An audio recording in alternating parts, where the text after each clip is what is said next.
Hello, everyone, and welcome back to this Vampire Chronicle Bloom in Blood. I'm your storyteller for tonight's Chronicle, Gilbert Ramos, aka Ramos the Nomad. If I sound a little scratchy or a little different, it's because I've been sick for like a week, and I'm still getting over that. So I apologize. But there's nothing else more I can do about it. But so fuck it, we ball. As we said before game. I have no other further announcements and no reason to delay. So let's get to the people you're actually here to see. And we'll begin in counterclockwise for our introductions with Friday. The goodness, little old me. Well, I'm Abby. I'm your local dinner nerd. But tonight, I'm going to be your local dinner gargoyle. Hey, people are eating each other, and that's kind of not cool. So we'll see how tonight goes. Also, our pronouns are she, her, because our moms picked them out. I love that so much. Excellent. Thank you for being here. Happy to see you. Let's go over to top. Dom, if you kindly. Yeah, what's up, everybody? It's Edge or Edge Survival or Edge the Nomad. I'm playing Dominic Tolik, the Sun God. Hell yeah. Praise Mithras, hail the ghost of London. We'll move over to Kaida, if you kindly. Hello, everyone. I am the Rissa Rave. This evening, however, I will be playing Kaida Arden, Phoenix's favorite Samitsi. Damn, that's a bold claim. You're not far off, though. Thank you so much for being here. Happy to see you. We'll go over to my left, Miss Torres. Hi, I'm Luna, or Druid by Night. You can find me at Druid by Night on most social media platforms, including on Twitch, where I stream. And for this time zone, I will be playing Lola Torres, Clan of the Moon. Did the bad sip. It's fine. Did the bad sip and got not a whole lot for it. Rough times out here in the superstitions. Going over to my right, last but certainly not least, Remy. Hello, this is Astra's VTuber, or Aster, and tonight I am playing Remy, who is better than you, and you like it that way. Hell yeah, I sure do. Excellent. Welcome. Happy to have you. Good to see you. Let's begin this episode of Bloom in Blood.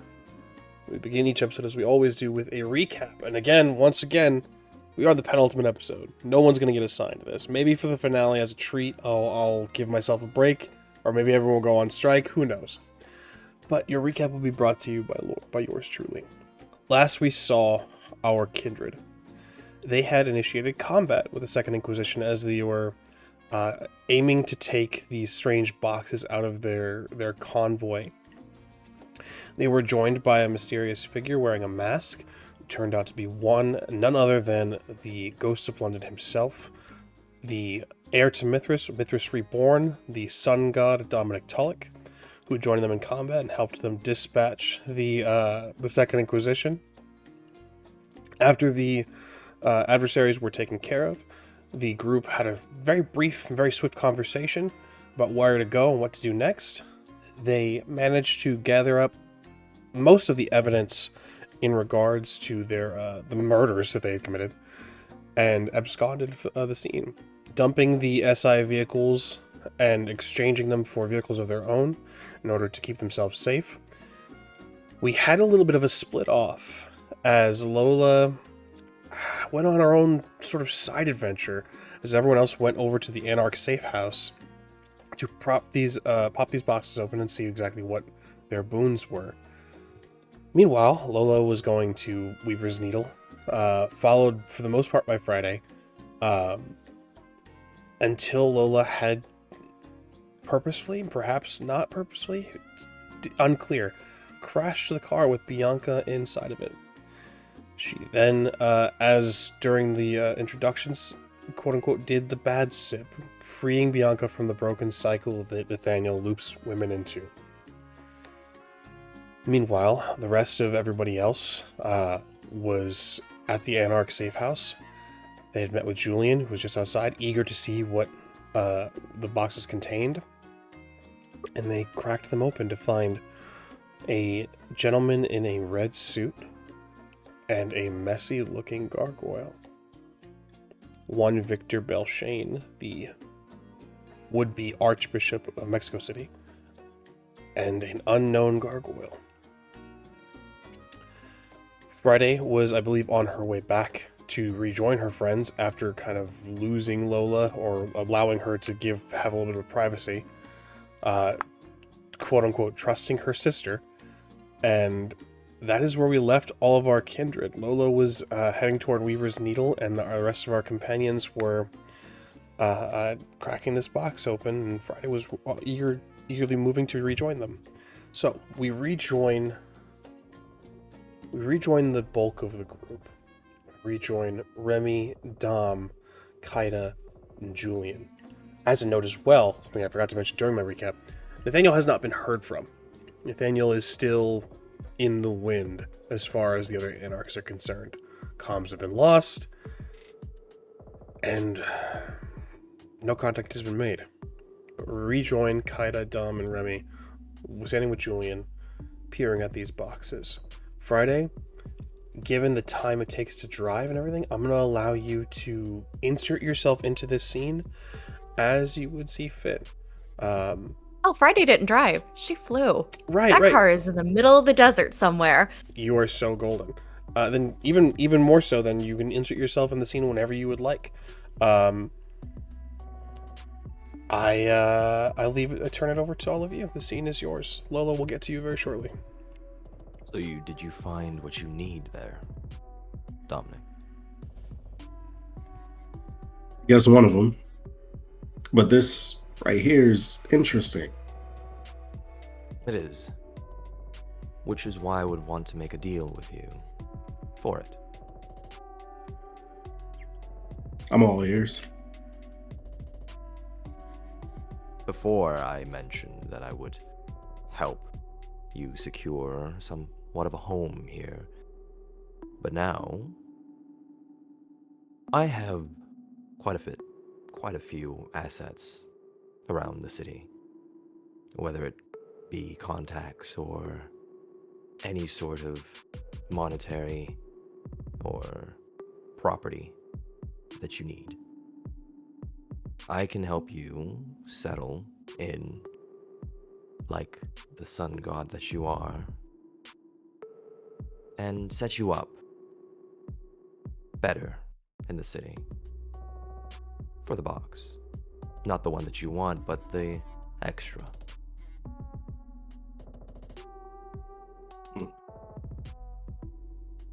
On whose authority is that? Julian chimes in and says, "That is a good question. I know for a fact Nate's going to want both of these. Just as a point of order." What's your As a name? point And of order.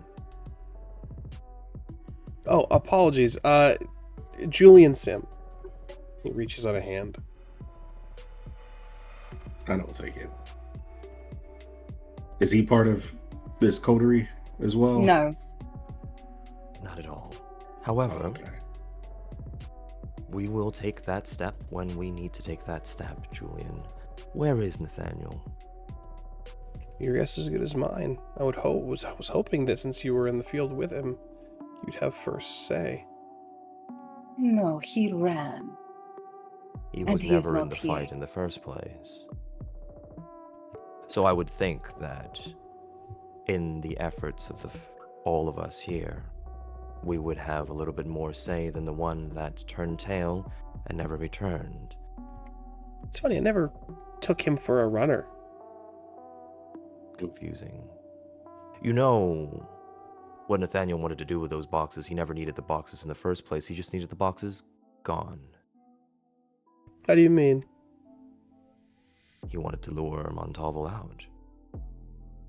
So he doesn't need them, per se. He just needs them to not be where Montalvo wants him to be. Word to spread that they're no longer in Montalvo's eyes. Fair enough. So the contents... Well, I'll leave the box. How's that? I'll kind of look around and just... Who's the second in command here, then? Is there a second in command, or is it just Nathaniel and then no one else? Technically, that would be me. Well then.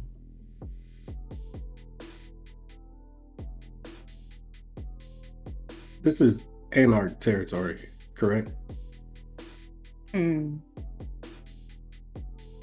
I'll look over and just give Julian kind of like a slight smile. And I'm just going to walk over to him and just... Technically, it would be you. But I thought you had interests elsewhere. Oh, yeah. Particularly with that one. And he points to the man in the red suit. That's why I even have a stake. I'm curious about him. I'd really like to have a conversation with him. If that could be arranged. He looks to you, Dom. I'll have to think on it. Then your quarrel's not with me and the other box, correct? Not at all. I don't know what the hell that thing is. Perfect. Then I think as he says that, you're all going to hear the flapping of wings as Friday, very carefully avoiding city lights and drone air, flaps down. You will not believe how long it took to find you all. Oh, and Kaida, Lova, Weaver's Needle. Long story. The group sort of parts. Dom and Renee sort of part to allow you to come into the circle, Friday. And as they do, you can see the boxes are open. And approaching closer, you can see the flash of red from this gentleman in a suit. Then Oh, not a gargoyle. you look to the other. A dirty face.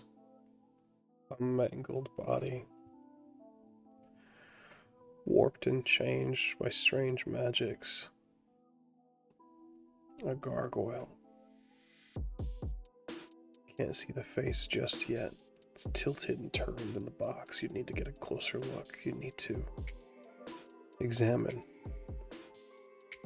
But you can recognize... maybe it's the blood. One of your flock. I think Friday is mid, like, oh, Kaida's, she's over it. Weavers need a long story. Her nose twitches. The smell of family. Gargoyles have always been strange among kindred. She's looking over these boxes, confirms. All but crawls into the box that this gargoyle is being held into and turns its face to hers to see if it is what it recognizes. You all witness this. And Friday, it is a familiar face. A stern, almost parental-like face. As you recognize the falconer.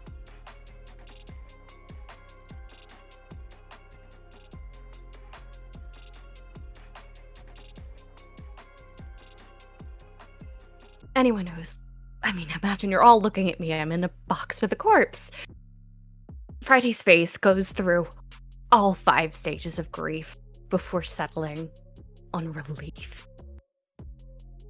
And then, I think Kaida would notice this. There's no need for insight, I don't think. Just the slightest bit of fear and reprehension as she takes in each member of the group. What did Nonzalo want with these boxes? Who is he?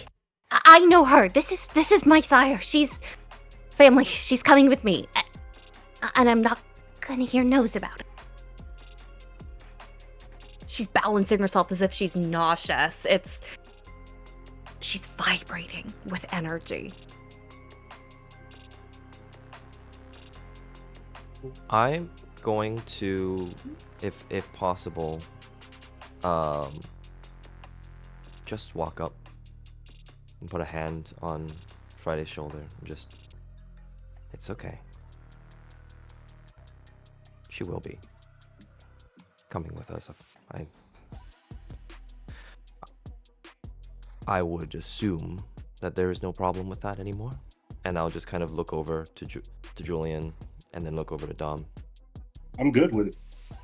Kaida has gone from the warm maternal expression that she very often has with Friday. And in the confirmation of who this is, her face becomes cold and as still as stone. And there is a brief moment of her just like licking her fangs before she turns away and pulls out her phone.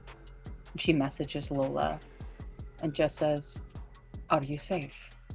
We channel very briefly away from this moment. Lola, you are hiking up the mountain, heading into Weaver's Needle. You're reaching the cave systems now. You are, for all intents and purposes, technically safe. Yes, question. Do I have Bianca's body with me? Would you like to? Well, we can't leave a vampire corpse just out willy-nilly. By all means. Yes, so Lola is hoofing it to, up to Kaida's haven, where she knows the garden is. And she stops and crouches down to let herself rest for a moment and checks her phone. And she just messages, yes. There is simply a thumbs up emoji sent back. Having heard from Friday that Lola went to Weaver's Needle, there is a thought of Kaida going, she's exactly where she needs to be. And so she's not gonna hover. And she will turn back to the group, putting her phone away, and says, "Well, if that is all for tonight." Sun approaches quickly. Exactly. Not quite. Julian, can you give us some space? Sure, you're all welcome inside if you want to talk in the hall. If you want to hang out upstairs, out in the open, with corpses, who knows could be watching. Drones are hell of things nowadays. I'll leave the door unlocked. And he withdraws down the hallway. You hear the footsteps leading toward the main Anarch hold. He I don't shoot like his that word. twink. Question. I have a question. From this is in reference to how we moved the last time, but between where the abandoned mall is and where we were essentially going to go to pick up the book. How long of a drive was that? Because okay, so this is what my line of thought is. Is it possible for us to drive to the same hostel that we established that we have? Oh yeah, no, absolutely. So the where you guys are up at right now is in the western portion of the city, of the metropolitan area, Phoenix metropolitan area. The hostel where you're at is kind of central and a little maybe north of downtown. So yeah, you can get there in maybe 30-40 minutes. And if you want to speed, you can probably cut that a little more. Yeah, if that's the case, then I'll just go, and if there are no objections, Friday Kaida, would you help me bring this into the car? Wordlessly, Friday is just going to push the box that has the falconer very, almost reverently, replace the lid, start getting things in. I will help, but I will lift the coffin out and just, let's leave the box. Nathaniel will want something. You saying we should fill it with rocks? Hey, that's for him to decide. Before Okay, go ahead. you all leave your proposition, the Prince of Phoenix is going to die regardless. Whether it's you, Nathaniel, myself, whoever. But I feel an opportunity here in your proposition. I don't know where your ambition lies, but obviously is fairly high. So,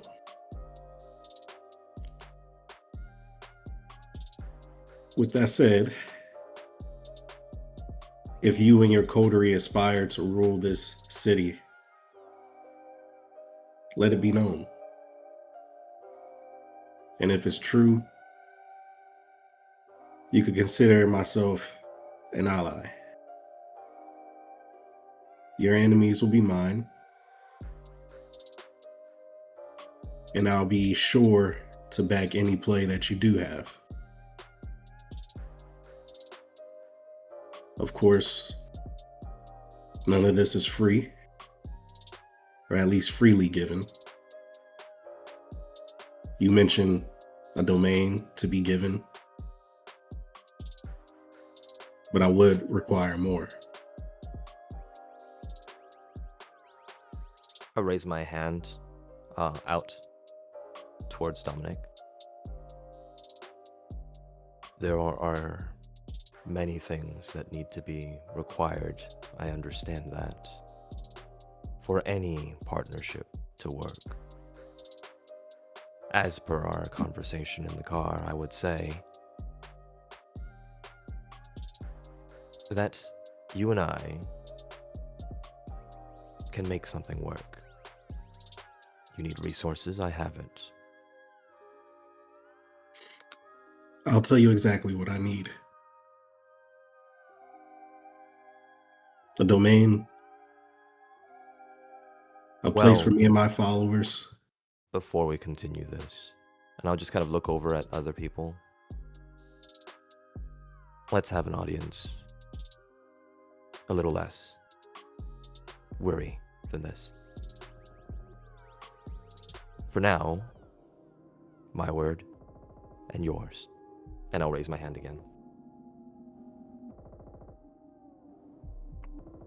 So be it.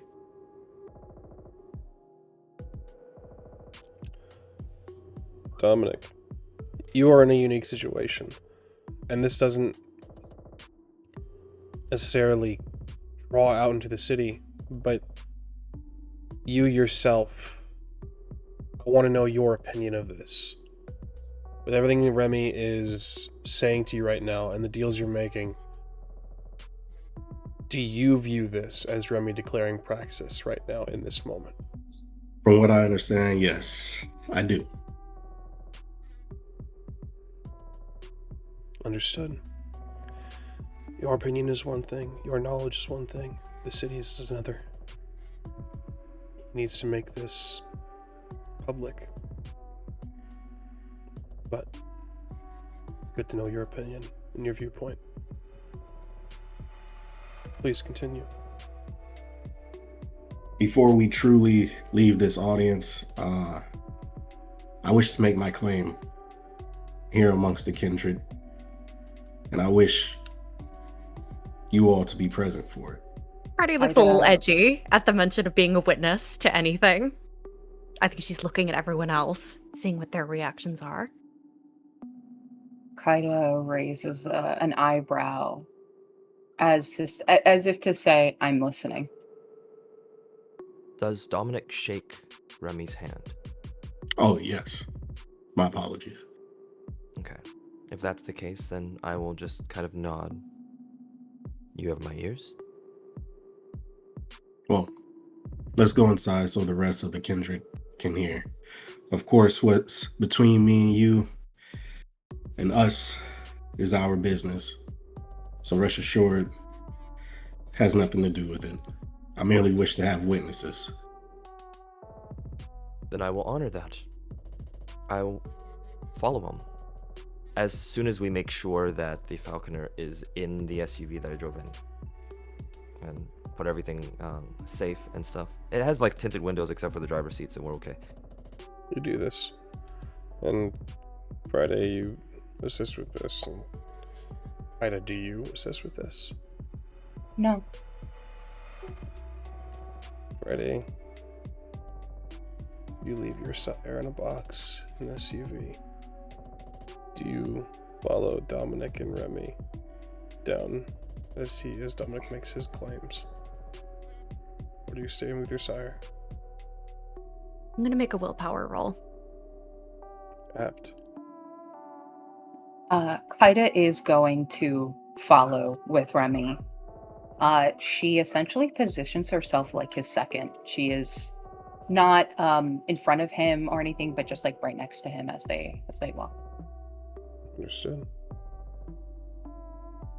With 2 successes, Friday does succeed. She just runs her hand along the edge of this coffin.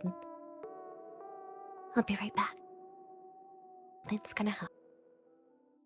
Promise. She'll head into the room to hear this declaration. Do this. Renee, Renee is at your side as always, Dominic. make sure this box and Mr. Belshane remains with us. I'll remain out here if you wish. They nod and wordlessly move to the SUVs. They don't take up a leaning position. They don't light up a cigarette or anything like that. They just stand, watchful, vigilant.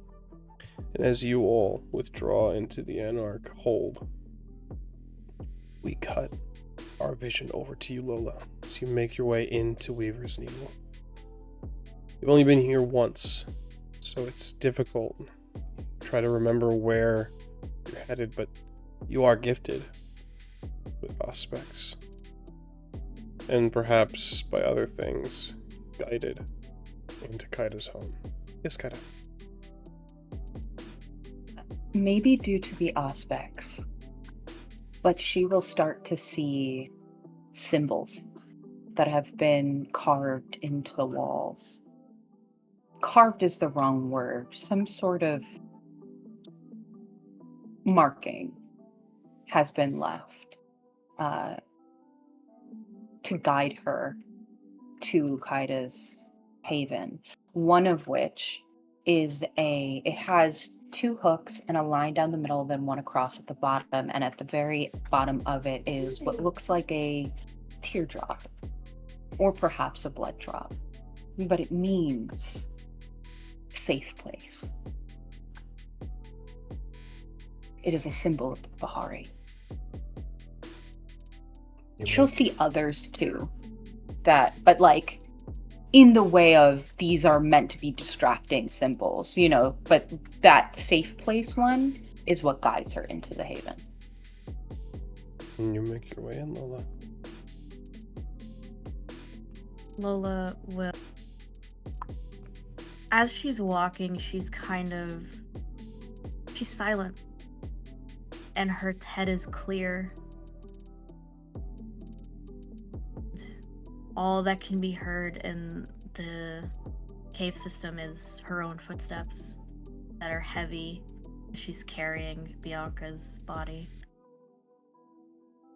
And she makes it to Kaida's home. She kneels down again to take another rest before heading to the back wherever the garden is, where she knows it to be. And she kind of takes in Kaida's home for a moment while she rests and smiles. It's a home away from home.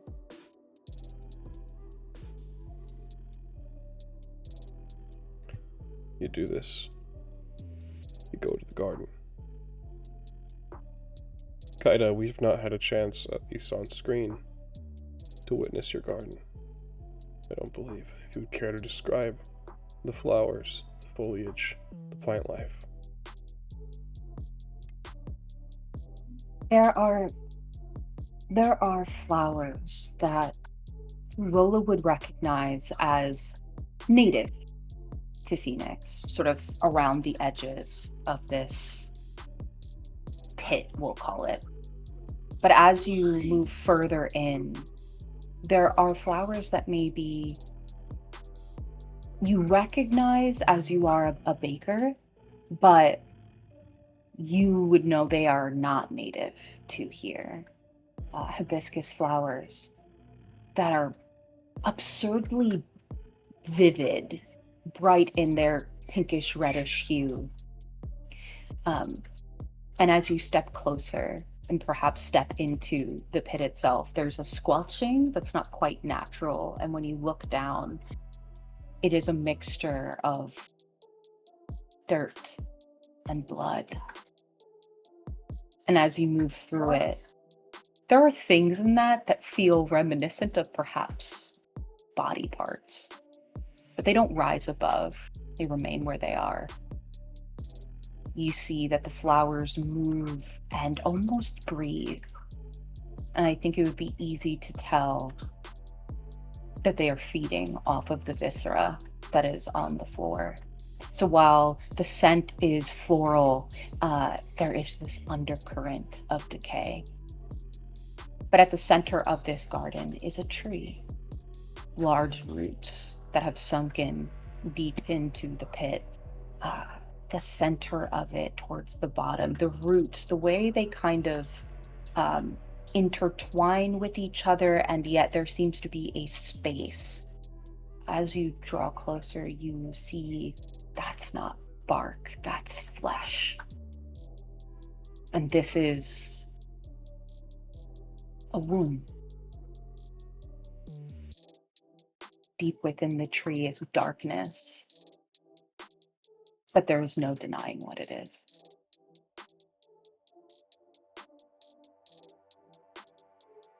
This is what you see, Lola. This is where you bring Bianca.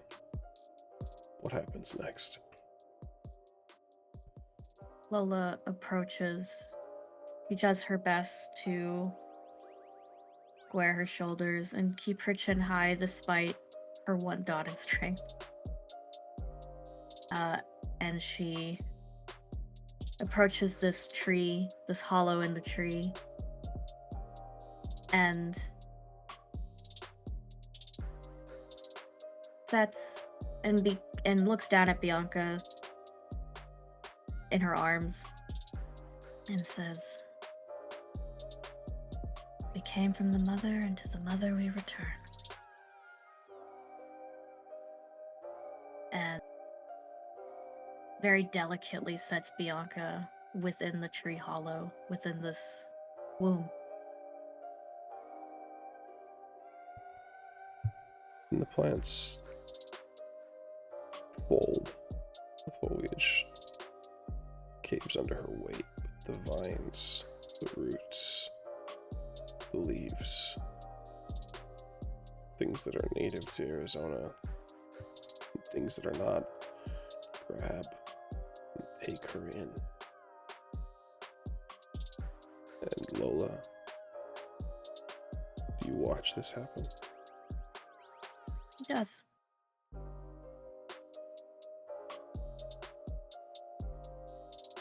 You watch this body taken.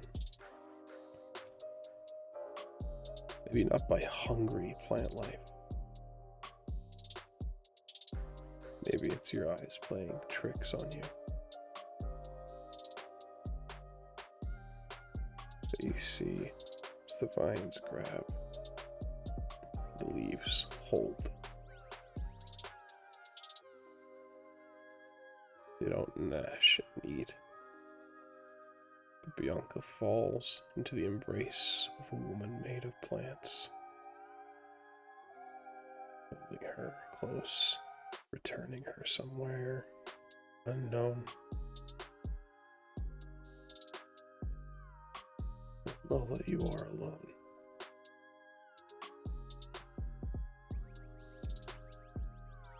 I think Lola was awestruck, trying to rationalize what she's seeing and yet just taking in the sight of whatever she saw. And there are several silent moments where she's staring at nothing. Until finally coming to, looking around, looking at her hands. And an unnecessary kind of swallowing as she's choking back tears. And he just says, "It Bye. And she leaves. And she wants to run the same way a child may want to run, out of a dark room. But she doesn't. She just walks back to the whatever bed Ida had made for her the last time she was here and just lays down and curls up and stares at nothing. You do this. Our vision fades away from here, down into the Anarch hold. Dom, several Anarchs here. We're manning computers and looking at monitors. It's not much of a crowd, but it'll do. The scene is all of yours. This is all your kindred, Julian? Everyone that's not out and about cleaning up right now. Well, so be it.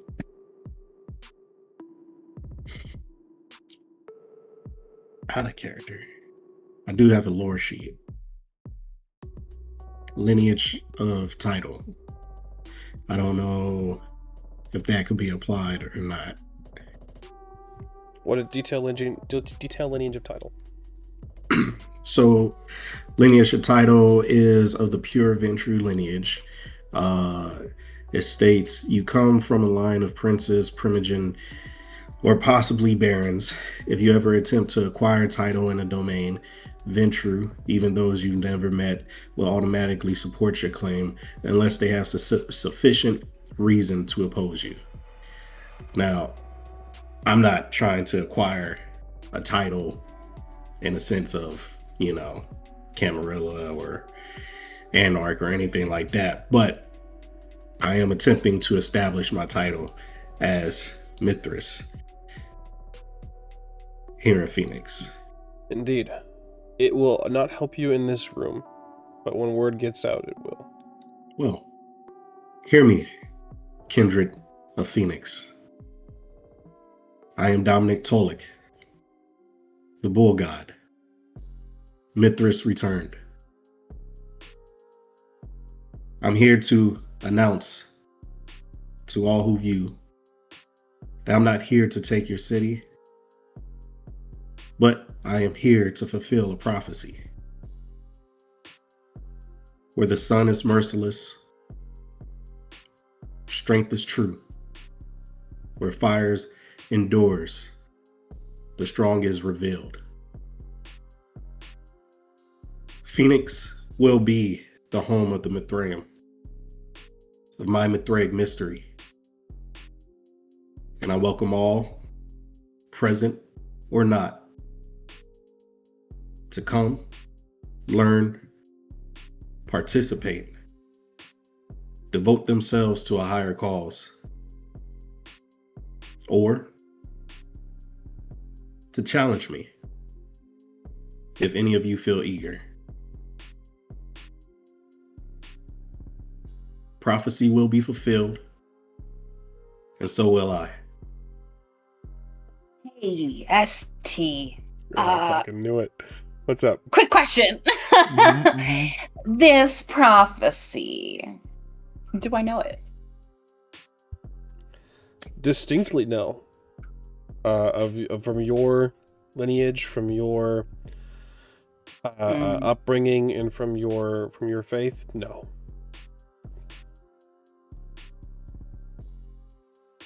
Ida says nothing. She keeps respectful silence, but in her head, she just thinks, just a man. And she looks to Remy just to kind of gauge what's going on there. She'll look to Friday. How are we feeling? How are we doing? She's just taking a vibe check from her people. Sure. I'll allow, if there's anything you'd like to hide, a wits and insight would be necessary.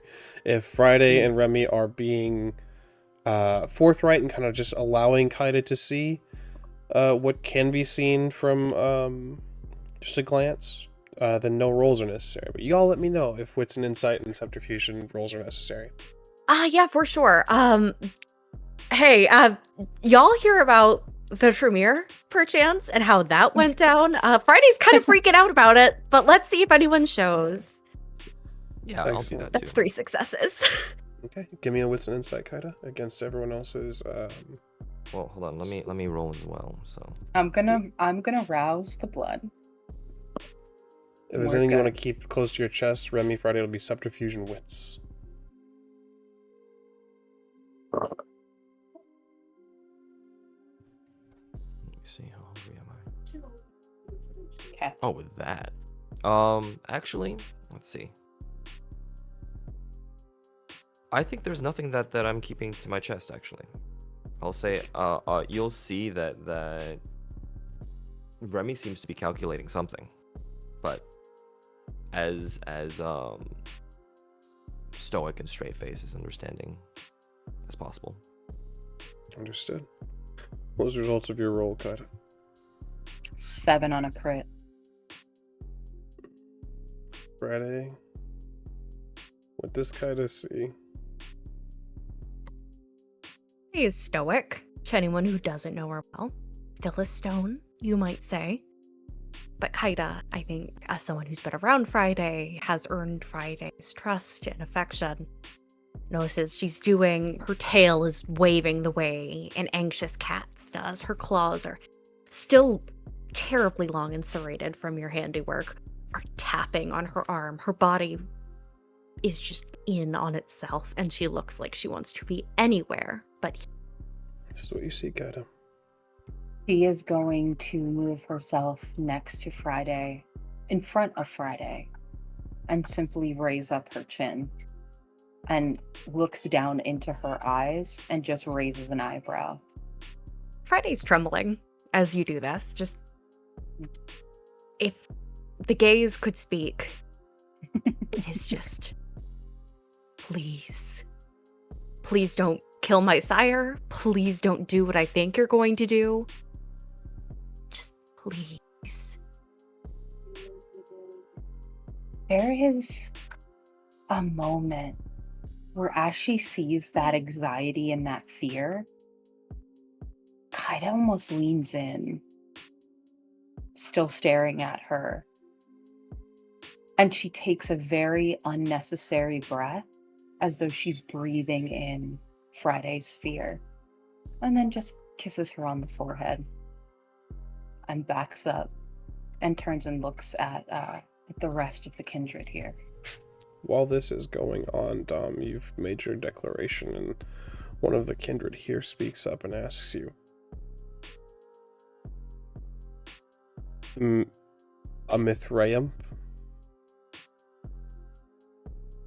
As in Mithras himself.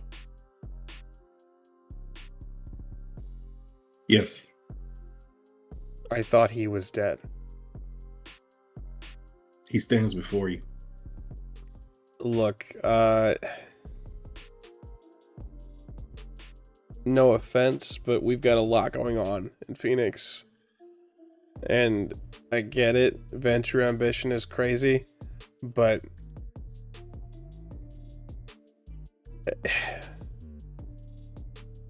look, man, are you sure you want to be here? Because I'm sure there's a lot of other people that are claiming to be Mithras that you can go deal with. Not a whole lot for you here. I'm right where I want to be. Like I said, come learn, participate. We welcome you. All of you.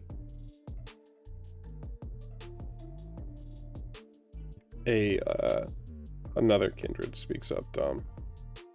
This bald woman, black turtleneck, tattoos on the side of her head. She speaks up and says, "Last I checked, the Mithraeum didn't welcome women." The Mithraic mysteries welcome all. Duckspawn to Neonate and Seeley. Men, women, everyone. I'm no enemy unless you declare me one. This is a new reckoning. The first kindred speaks up again. Dom says, yeah, let's deal with our first reckoning before we can get into the rest of it, yeah? With that comment, Remy's just going to walk over to Dominic, just slightly, and I see that our goals are aligned. Rest. I will send for you, or at least I will give you notice on where to meet me when all of this is past. Give me some time, and the rest we will look forward to a wonderful partnership. Gives a head nod. And he takes his leave. Yep. I'm going to walk back over to Kaida and Friday and just let's go back to more familiar places. Rest while there are only familiar faces. We've been through enough tonight. Good call. Good call. I've had enough of all of this.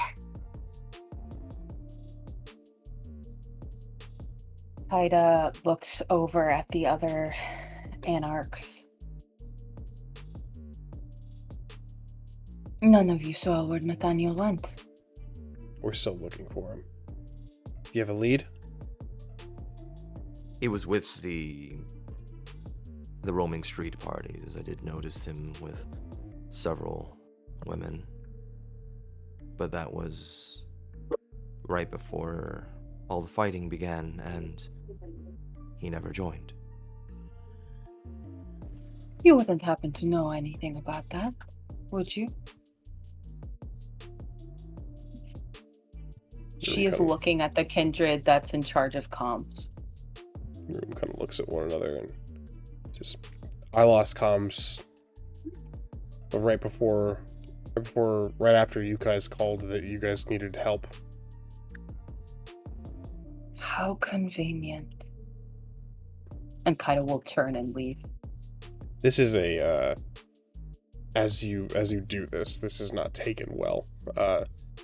You can hear this dude yelling after you, just like screaming like, how fucking convenient. How convenient is it you guys needed help, and then I lose comms, and then I don't know where the fuck Nathaniel is. He starts to levy accusations and yell.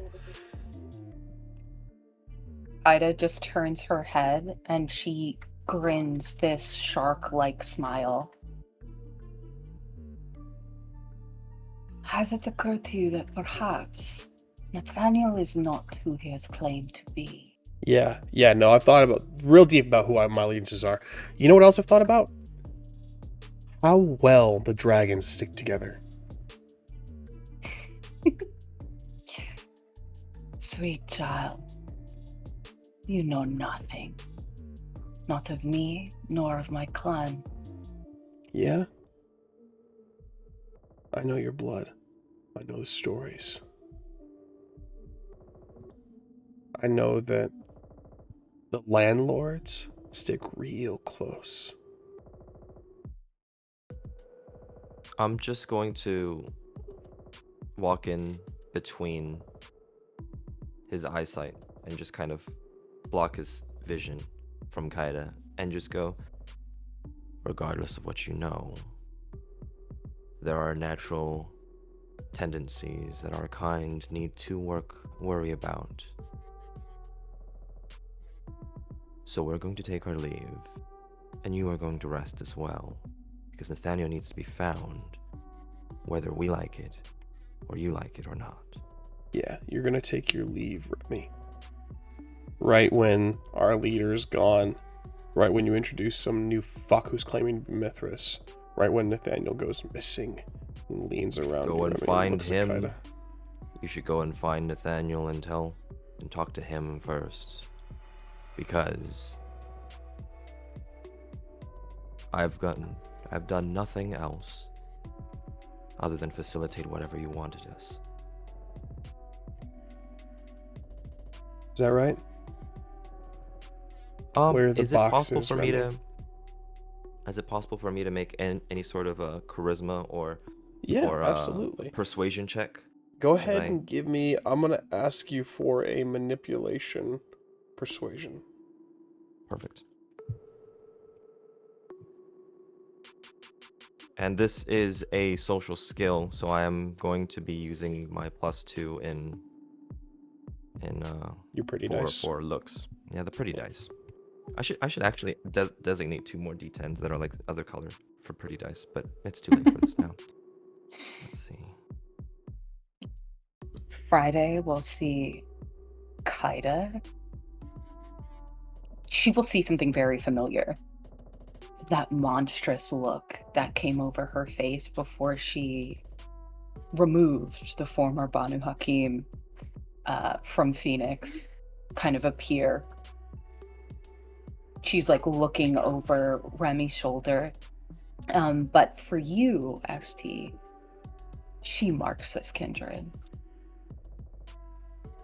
She will get them later. Understood. That is 11 on a crit. And I'm just going to be like I said, only truth's here. But Nathaniel, however, let's find him first, shall we? Yeah. We'll look for him. Be sure to keep you updated. Great. Looks at you, then Kaida, and then Friday with a little bit of a softer look. And I'll straighten my shirt and look over to Kaida and Friday and smile, like a genuine smile for once, and just let's go get some rest. Agreed. Yeah, we've certainly all kicked up a hornet's nest, and her voice is a bit shaky. She's trying to sound competent. I think And some then rest is well deserved. And then before I walk outside and just, the coffins may no longer be there, but the boxes are still up there if you want them. And I'll just walk out. And you all leave. The intention is to go to the hostel, correct, Remy? Yes. And everyone will be resting there for the day. Yeah, and just to logistics once more, there is a service elevator in which I will also have the coffin with Falconer be brought into the hostel as well. So it's not like Understood. left in the car. Understood. Oh, Freddy's not leaving her in there like leftovers. Like Yeah, I know. Just that one logistics. I need meme to make image sure. of the Sphinx cat with coins. That's Friday Who the right fuck now. is leaving leftovers in the car? Friday, don't do that. There's like All half right. a donut somewhere. Gross, dog. You guys make your way to this hostel. On the Unless- drive, if I'm able to make conversation with the two of them. Of course. Technically 3 of them. If you, well, Dom, I assume you'd want your own vehicle? I'll accompany you all. In your own vehicle mean- or same car? Same car if there's enough space. Definitely enough space. But if that's the case, I think yeah, I'll just focus on driving. Okay. I don't think, and I think throughout there there might be like small talk and kind of wondering, but I don't think anything like that needs to be RP'd. If there is nothing else, then we make our way to the hostel. I am gonna be a shit one more time for tonight. I'm gonna ask for a drive check. Sure. The opportunity to have you guys, the possibility of having you guys get into a wreck with 2 coffins in your backseat, too good to pass up. That's true. But I will rouse the blood with my rapid reflexes and drive. I get hungrier, unfortunately, but we will rectify that later. Oh. Nobody heard that.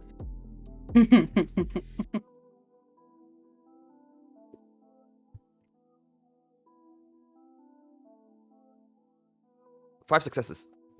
5 successes. You're able to make it there pretty quick. Just in time, as you're already all beginning to feel the dredge that comes with the day.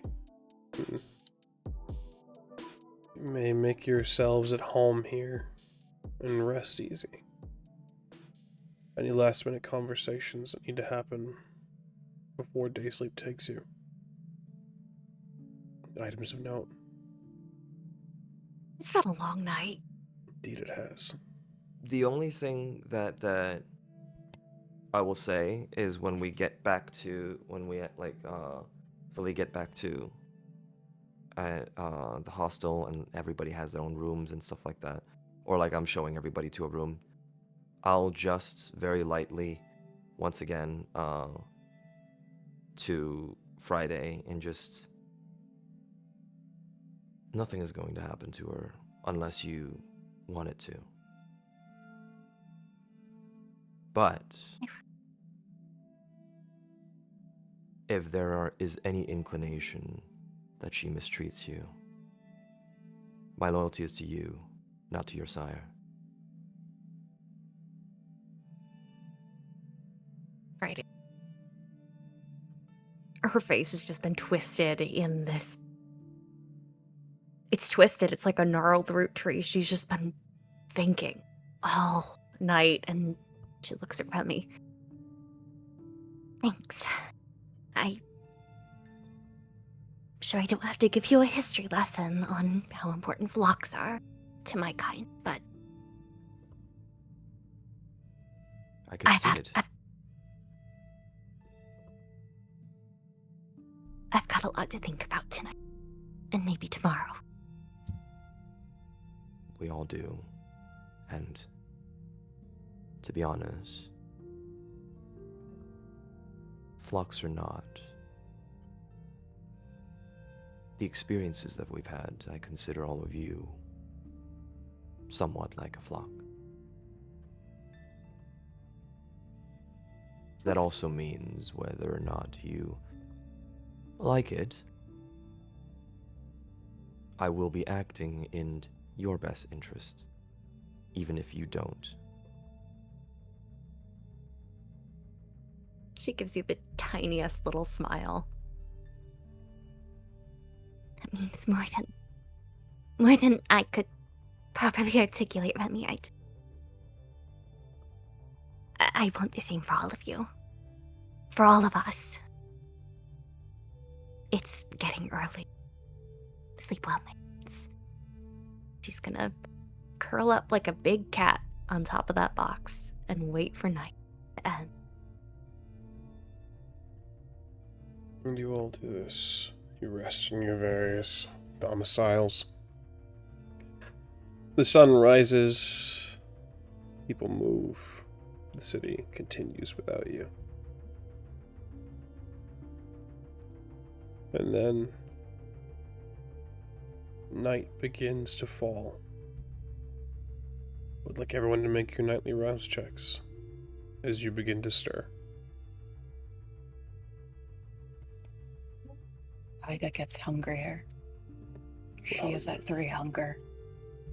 Understood. There is a voice in your ear, Kaida. Oh, not the only mother in town, huh? Just next door, you could correct that. What's it like, though? Getting out-parented by a corpse, something that's been in a box for who knows how long. I never had that trouble. No, didn't. I will handle it. Yeah, better hurry. You might lose a child one way or the other. Dear, dear God. there is a sound that comes out of Kaida. It is strange. It's like there's teeth on her vocal cords. This clicking that comes from her as she lets out a monstrous growl.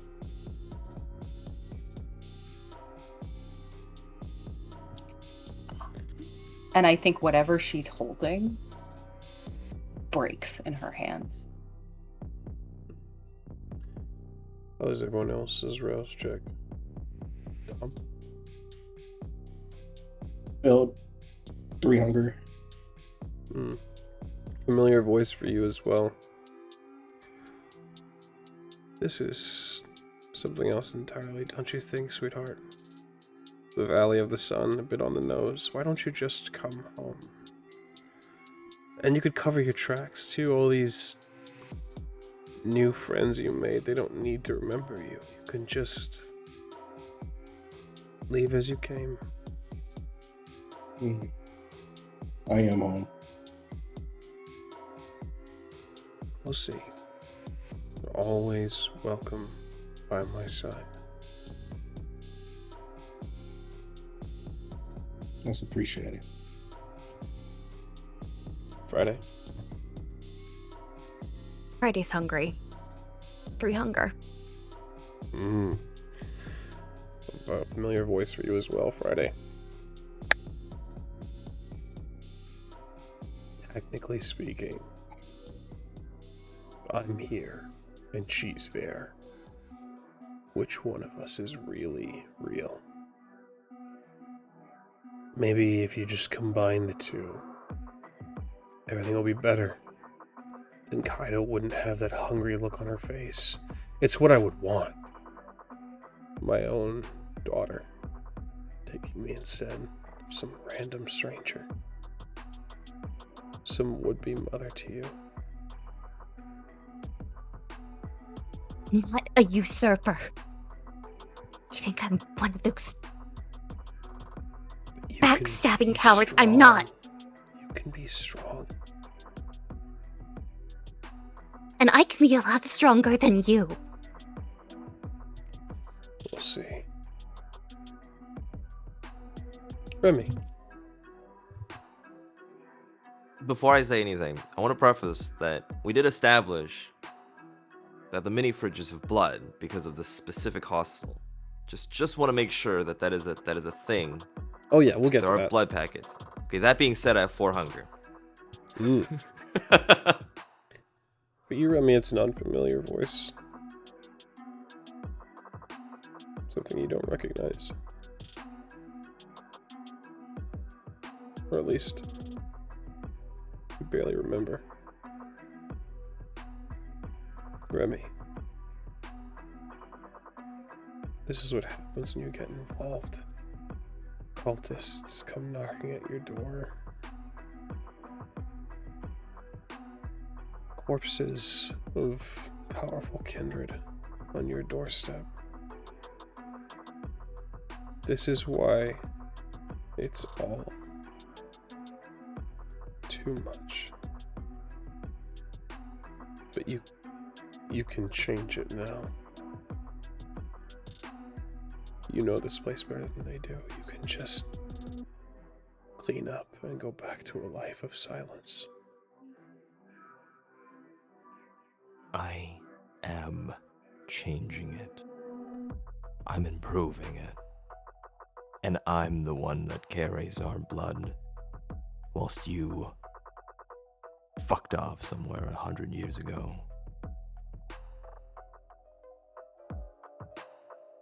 I tried to change it once. You didn't try hard enough. We'll see where it gets you. Lola. Going to go grab the freaking blood bag. Yeah. Lola, the result of your roll. I wake with 1 hunger. Understood. No voice in your ear.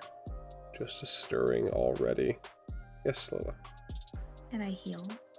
You absolutely may. If anyone has suffered damage, sustained damage, you may take the opportunity as you rise to heal any aggravated. Not these nails. Can I flavor something for Lola? Sure. Yeah. As she wakes, she'll hear a sound.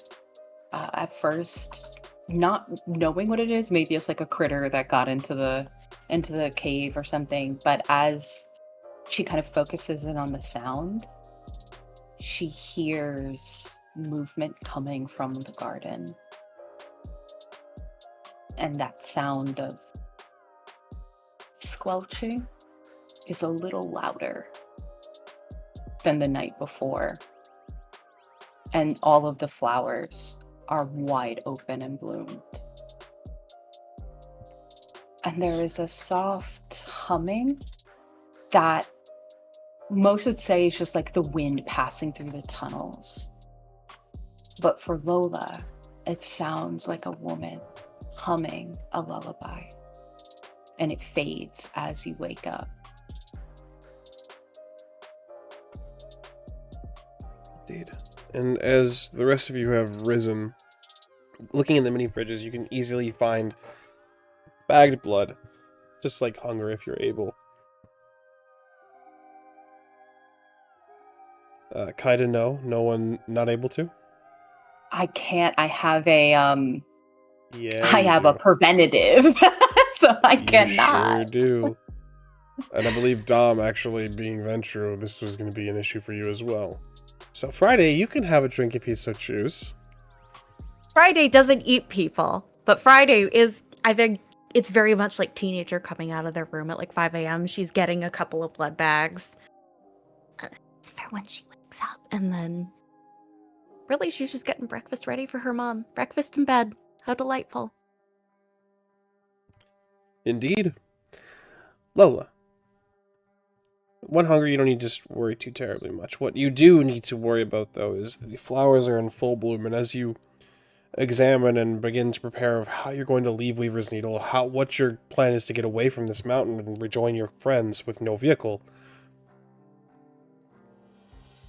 amidst that humming, you hear a scream. A familiar voice. Screaming in agony and pain. Nathaniel's voice. And as you look at the flowers, image flashes. Nathaniel, his wrists tied behind his back as he's hung up from the ceiling. And a burn scarred across his chest. And it's gone. The echoing of the screaming fades away.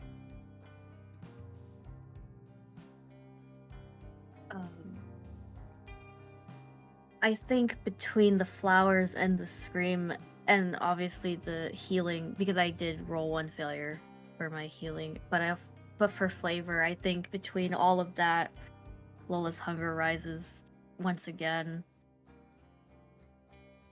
And I think she takes a step back, but like trips on the bed and falls onto it. And is wide-eyed. No. And whips out her phone and calls Kaida. Before we get to this phone call, Friday, Dom, Remy, as we've established, everyone else is unavailable to drink from the bags. But as you are all gathering together, or perhaps choosing to go hunt before meeting with your friends, you guys let me know, actually, before we jump into anything. I eat kindred. So I don't. And that's why Friday's scared to hunt, because she's like, Friday's hungry. Friday could go out and grab a stray cat or two. But also, that's like leaving a chocolate bar around a 7-year-old with Kaida. Yeah, I don't want you to eat my mom, respectfully. Well, there's still time. Kaida, well, she comes out of her room. And I think, like, when she sees Remy, she just sort of locks eyes with him. and you would be able to see the hunger. And she has told Remy, like, how she has to eat, so he's aware. But you can tell she's very much like forcing herself not to go into that room and just grab Friday by the top of the head and remove her from the space and have breakfast. So she's like very tense as she enters the space with you guys. With a knowing smile, I just look over at everybody coming together, and I could see hunger still. I assume that my accommodations were not fulfilling enough. For that, I apologize. But before we continue on with the rest of our night, will I suggest some sort of hunting? I'll just kind of look over to Dominic and Friday. Is there a bar around? Plenty. I can either go by myself or as a group. I have predisposition to help. However, I need to have a conversation with Kaida. Not my scene, but I appreciate the offer. I'm gonna visit the PetSmart warehouse on the I-10 and grab myself snacks, but have fun, be safe. If that's the case, let's reconvene, let's say, 30 minutes, an hour or so? We have Sounds like a plan. moves to make. For the sake of brevity, as you are all hunting, if you would kindly make your predator type rolls. Kaida and Remy, there's a little bit of a... I'm gonna abscond you from that roll unless you'd like to really get physical with Remy. Listen, if Remy's offering, she'll fucking take it. But if not, she's gonna wait for the opportune kindred to arrive. Remy is offering. Oh, okay. But it'll be like within a conversation as well. We'll get to that then. So yeah. So I'll have Friday and Dom your rolls. No successes. No successes? I rolled 6 dice. Not one above a 6. Do you have some willpower you can reroll? Jesus. I will, I'll offer you this. Friday? Mm-hmm. Winning at a cost usually requires you to have at least some successes, right? Hunting, though, you can obviously spend more time and you could make another hunt roll. It would just take more time. I'll offer you a sort of devil's bargain, let's say, where you won't need to make another roll and you won't need to take more time to hunt and look for your preferred feeding type. You'll find something and you'll be able to feed. But something will see you. And it could be very bad later. Friday, I think she comes to this warehouse. It's locked. Security's up. God damn it, she's not going to deal with a person to get fed. Remy just gets a little text on his phone. So how many blood bags do you usually have to drink? I'll just reply until it feels good. Be home in 10. And this is when you get your phone call, Kaida, as Remy and you are about to have your conversation. Lola. Hi, good evening. Are you alright? I'm fine. I'll explain more when we're together. I need a pickup though. I will speak to Remy and we will get you. Also, there's a crashed car outside Weaver's Needle. That should probably get taken care of too. What? Just don't worry about it. I'll explain more later. Not over the phone, you know. Yeah. But you are okay. I'm okay.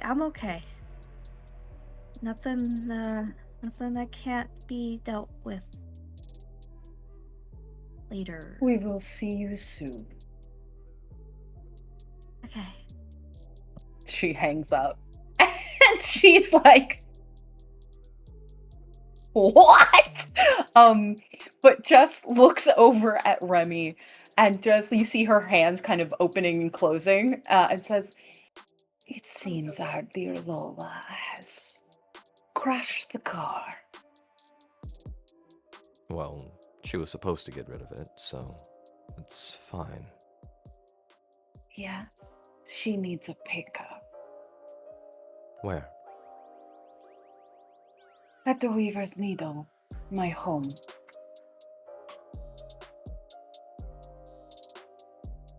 She had a passenger. Did she tell you what happened? No. She kept saying, I will speak more about it later. So, I imagine our passenger is no longer with us. She sounded nervous. Well, that's easy enough to deal with. I open the door back into my room and kind of sit down on one of the chairs and pull up a chair next to me, and just, if you would, Kaida, I have something to talk to you about. Of course. And she will sit in that chair, cross her legs, and look at him. Without, like, using, like, kind of almost rapid reflexes. Just... You couldn't even see it. But I just kind of, like, raise a wrist, and then there's already a cut on my wrist. With the blood flowing. I kind of raise my wrist towards her. And just... Montalvo's making too many steps. Too soon. Too many missteps. We're going to have to deal with him tonight.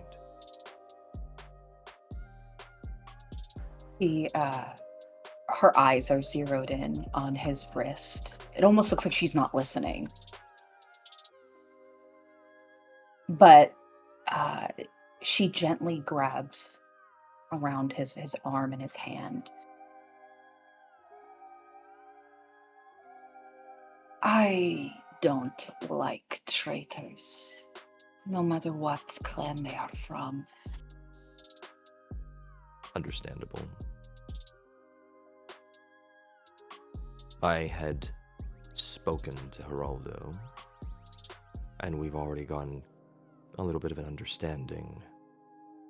The Sabbat will be taken care of, used as evidence, and regardless of whether or not a Justicar needs to be brought in from Montalvo, he is to be removed.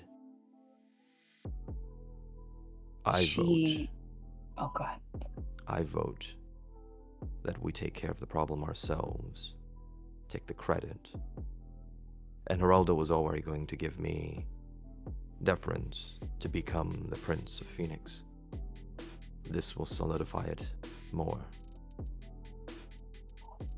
What do you say to that? He leans in, and the blood is sort of oozing down his arm, and she licks the trail of it, then stops and looks at him and says, you got my gift. You know where my loyalty lies. And she will drink. And then as she does, I just continue.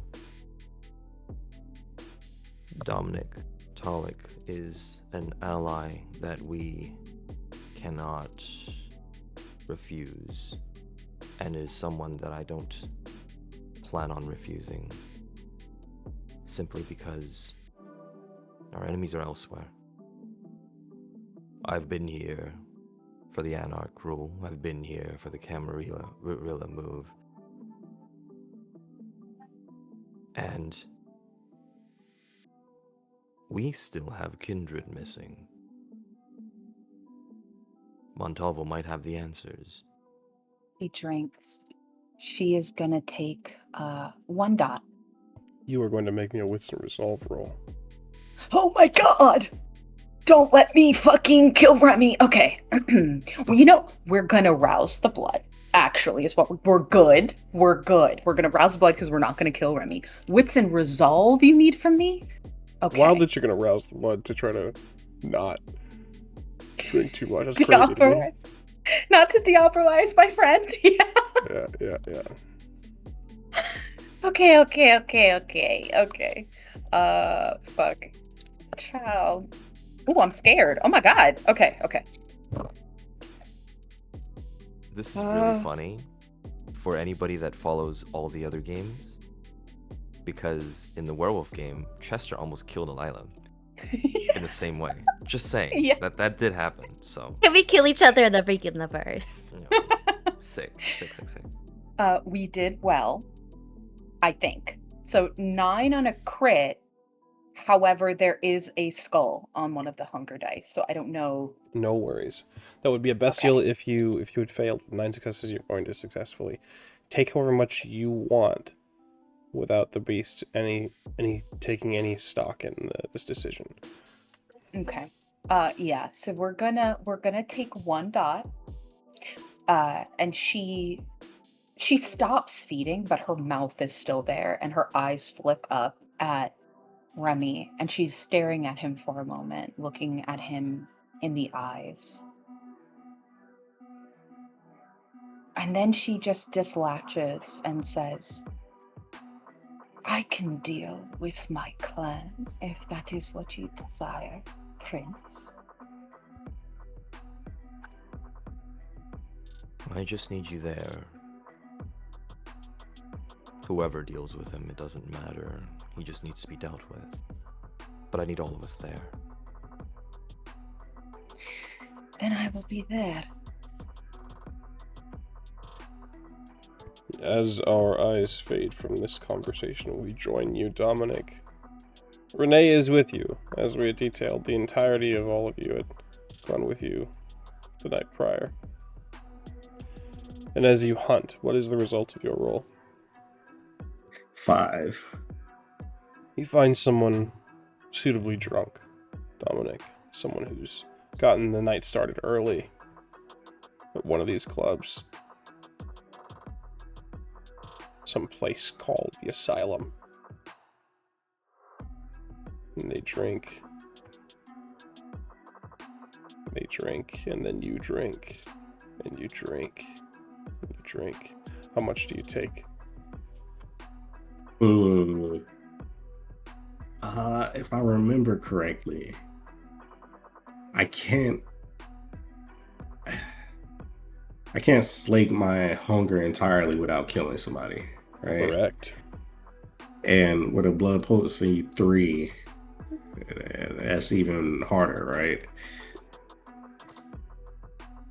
Correct. I mean, if I could just take one dot off, that'd be nice. Fine by me. I ain't gonna start killing people, You could before I take actually 2 get if a you. place. You could take 2 if you so choose, to bring you down to 1 hunger. You would just leave them anemic and unconscious in an alleyway if you so choose. Oh yeah, that's fine. I'll take 2 then. You do this. And as you finish feeding, Renee, who'd been watching the other side of the alley, making sure that no one comes down this way, looks to you and says, are we taking the would-be Archbishop to the Mithraeum? Or are you accompanying your new friends? Friends is a fast word to use. But we are taking our bishop to Mithraeum. But these companions of yours are intriguing. I want to know what their plans are.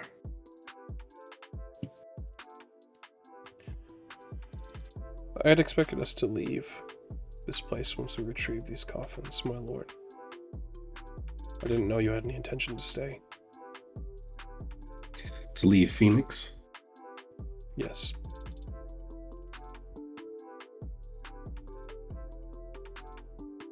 Do you know why the Mithraeum is so shaky right now? The lack of the faithful, my lord. The lack of the faithful and the lack of a temple.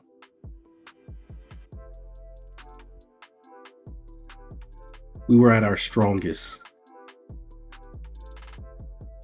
when all the devotees had a place to pilgrimage to and call their own. London used to be that place. I aim to make Phoenix that place. As you wish, my lord.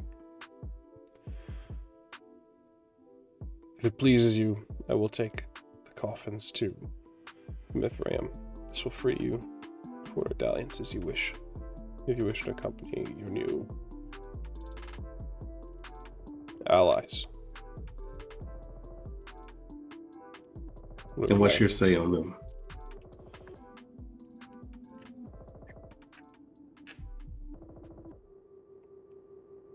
I don't know what to make of them. Remy is ambitious. Kaida more so, but in more esoteric means.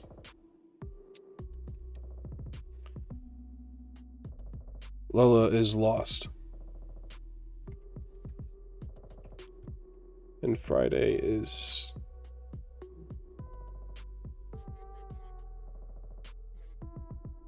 Friday makes me sad, my lord. Is she a newborn? No.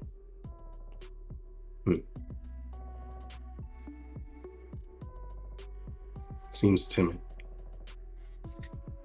Well,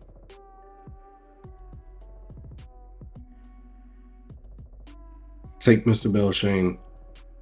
Make sure he's protected. As you wish, my lord. You did good. There's a glimpse, Dom. They measure their pride as you acknowledge their efforts. There is a flash in their eyes, the twitch of the corners of the mouth as they begin, and then shut down a smile. They move, and as the majority of our coterie converges on their way to go pick up Lola, this is where we're going to take our break.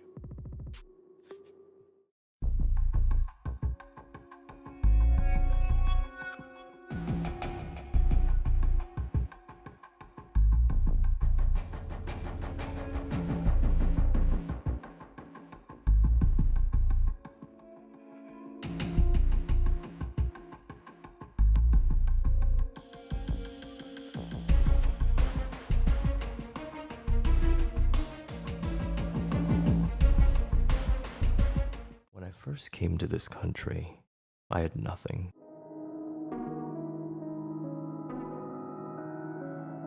Have you come to kill me?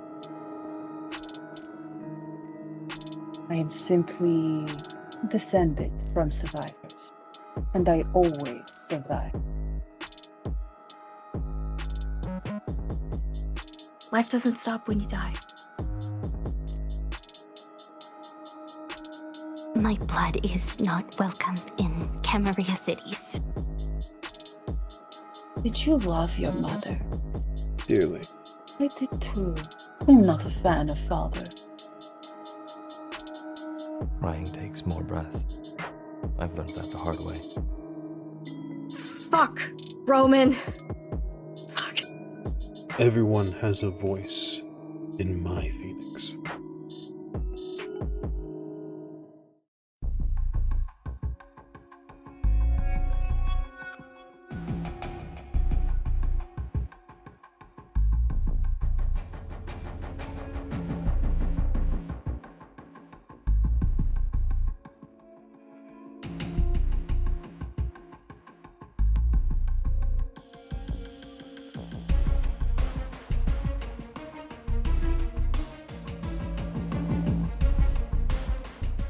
and welcome back to Bloom in Blood. We hope you enjoyed the intermission and the time you had to take a break, go get a drink of water, go use the restroom, get some snacks, all that good stuff.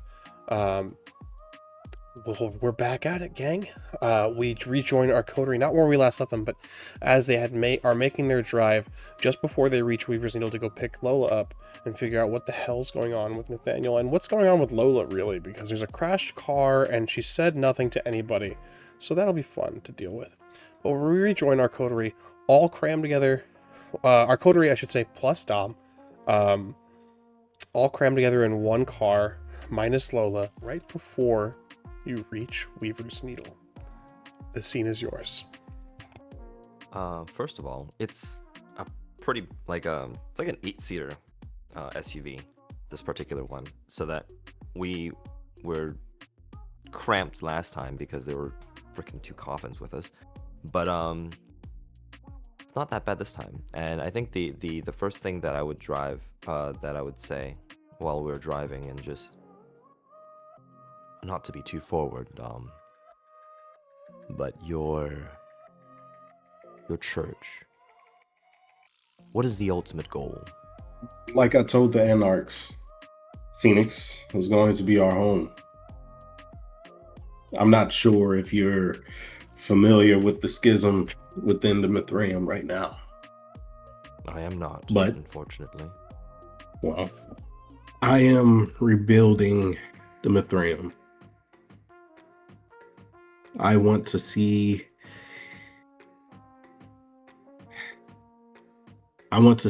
Phoenix as was London in its prime. A place where kindred can live, not in fear of the Inquisition or the squabbles of Anarchs or Camarilla or Sabbat. I want a place that's devoted to each other, a place for us to live. Now, whether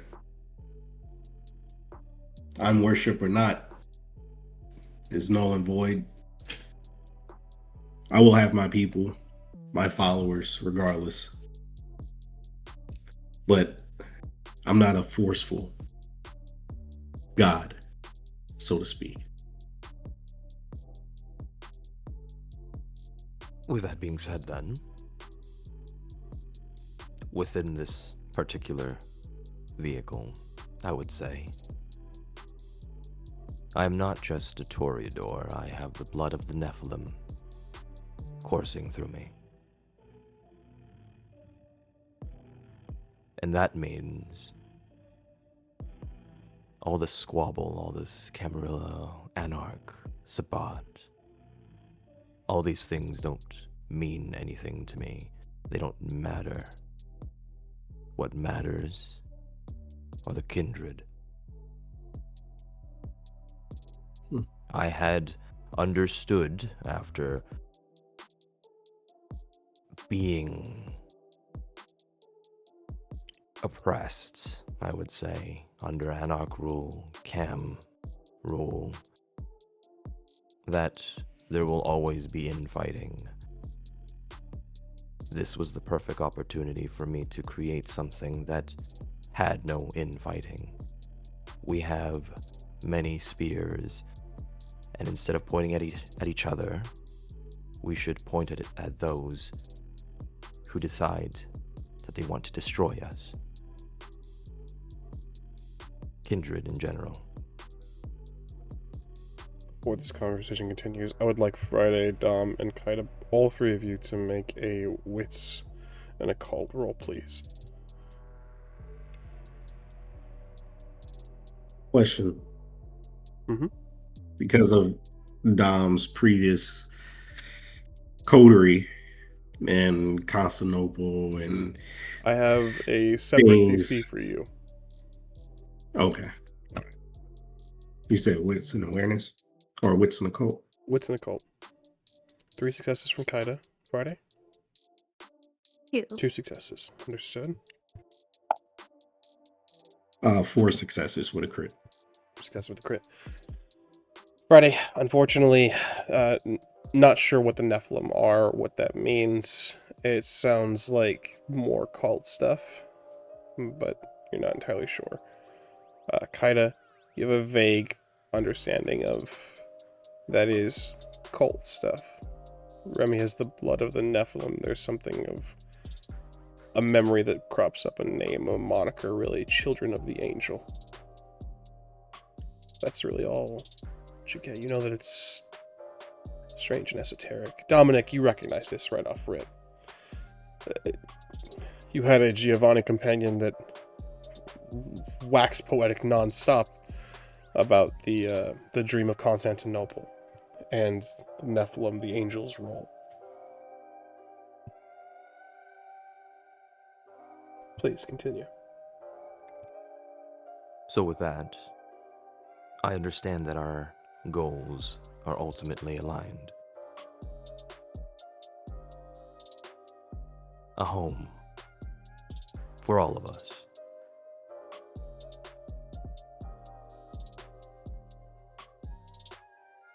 Perhaps this is too forward to ask, but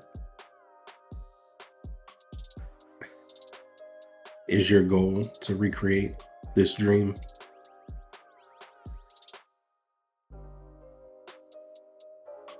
I have no clue other than what my blood tells me, which is we continue, we survive. Regardless of what happened in the past, this is now.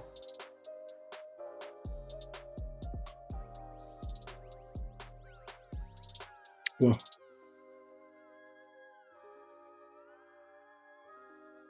then I would agree. We do align. So, right now we're taking the time. We're going to go pick up the final member of my coterie. And then we're going to deal with every single kindred that deign to keep this infighting. Montalvo needs to go, and Nathaniel needs to go. Everybody else will fall in line.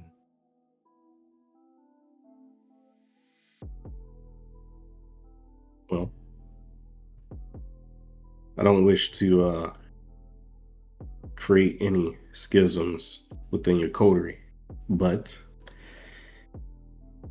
I assume this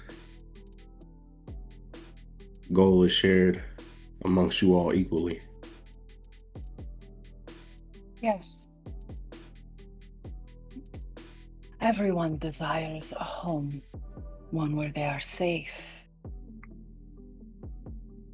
I aim to make that happen. I have a history. People trying to take my home. I will not allow it. And so long as everyone else falls in line, they are safe.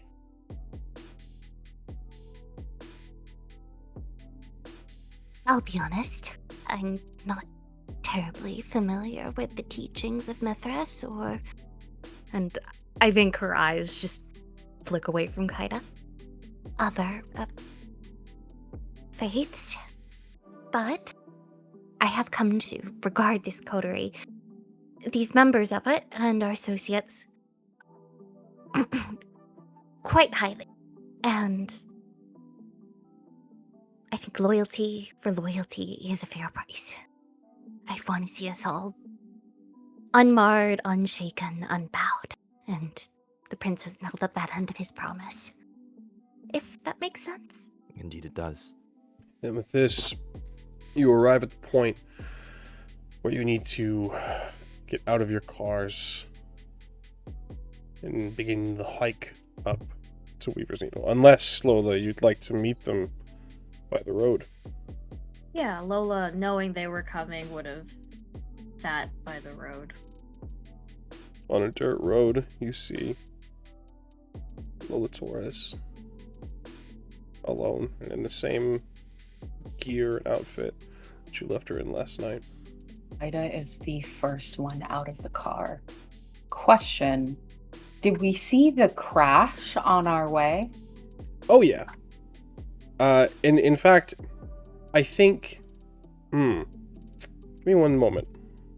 You would see the crash, and you would have seen yellow caution tape as it is roped off for a police investigation. It seems some hikers took the good liberty as good Samaritans to report such a thing. Ida haven't seen that. Bolts out of the car like a bat out of hell. To Lola, what happened? I think Lola looks up at Kaida kind of sheepishly. What? And in a tone that only she could hear, she steels herself for but a moment and says, I killed Eve. Her face softens. And she grabs Lola's face gently between her hands and kisses her on the forehead and says, I am so proud of you.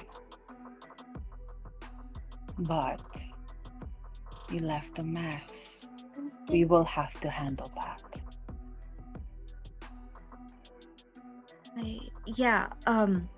And then she kind of straightens herself. Yeah, that is a problem to be dealt with. That's why I said that it should be. Yeah. I got my car out of Scottsdale though, so no one's gonna investigate that. Sergeant Baker took care of that for me. So Lola, where is the body? it's gone.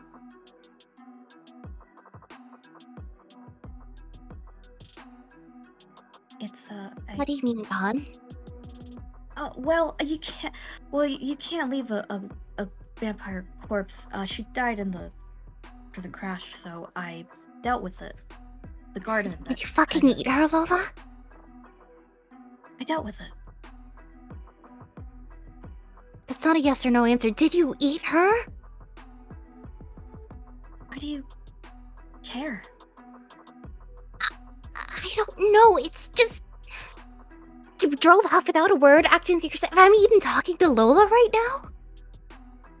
Yeah, of course you are. It's me. I don't know. Is someone else in there? No, Kaida. it's just me. Kaida,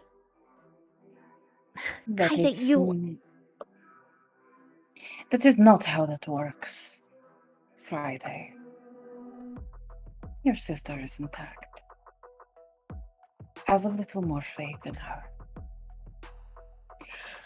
The body is gone. That is good. There is simply the car left. Unfortunately, hikers took it upon themselves to call the police. Yes, it Did you was- leave evidence? No. Oh, well then. Some drunkard crashed their car. And there are stories about this place. Superstitions. I mean, it was Halloween, so it makes sense. Remy, Dom, where are you while this conversation is taking place?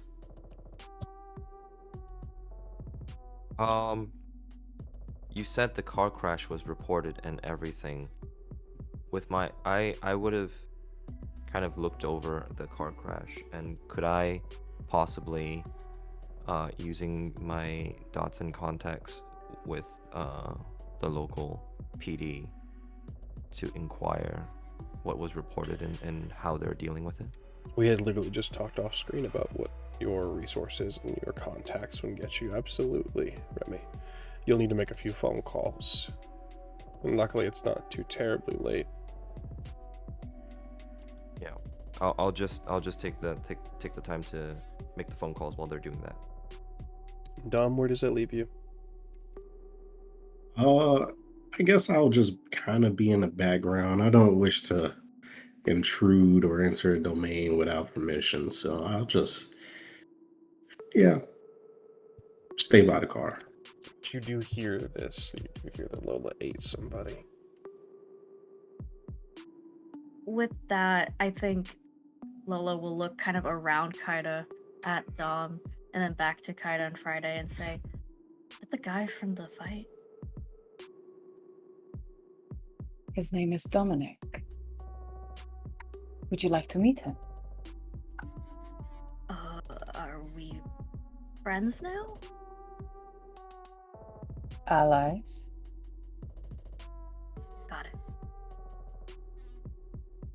Sure. Are you okay here?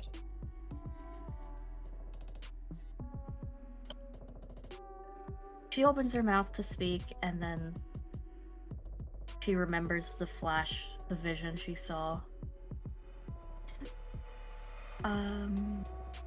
We should talk about Nathaniel. As this is going on, I want to remain in this scene, but I would like to get Friday. You are... It's been a long past few nights, and your concerns have been dismissed by your coterie relatively quickly, easily. While they continue on, Remy works to cover things up. Kaida and Lola discuss the affair, and if Lola's okay, but Lola's not the one that's dead. At least not truly. And again, your coterie dismissed your concerns rather quickly. Friday, what is going on in your head? You're gonna put me on the dinner plate eventually. That are the Falconer, someone. I mean, I know we're dead. I'm not human anymore. Maybe he never was a person. But it's Friday's spiraling within herself once again as she did the night of the attack. But there's a steadiness in there. Falconer's here. I think as they're talking about Nathaniel, Friday is just going to just turn around, take wing, head back to Phoenix, keeping high in the air, clothes ready to bundle up when she gets to the city.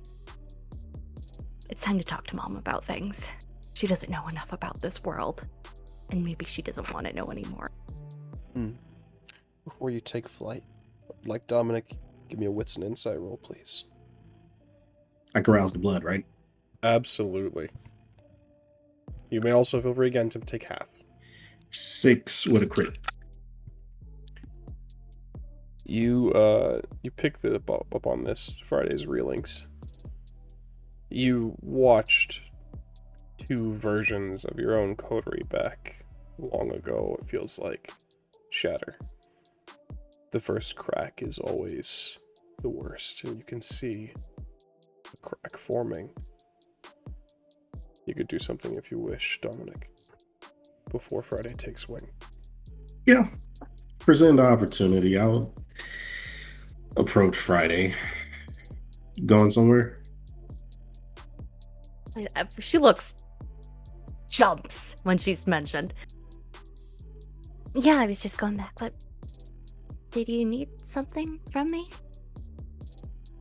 I'm just curious. We just arrived. You're already leaving. Yeah. And she'll look at where Kaida and Lola are talking. I don't really have an appetite for what they're talking about. Look, I didn't grow up, or whatever the kindred equivalent of growing up in Camarilla society is. I didn't get to learn the manners, all the sex, the rules, that kind of thing. And I have no fucking idea what's going on or what's going to happen, but all I know is that right now, it's gonna bring a lot of attention on us. We just attacked an SI convoy. My sire is sitting in a coffin, staked. And now we're eating people. I don't know, vampires. I don't know. And I want to talk to someone who knows. This seems very new to you. I'm not sure. You say your sire is back, but yeah, it seems you know nothing. And I don't mean that as an insult. She, the falconer, I mean, she meant for it. Right?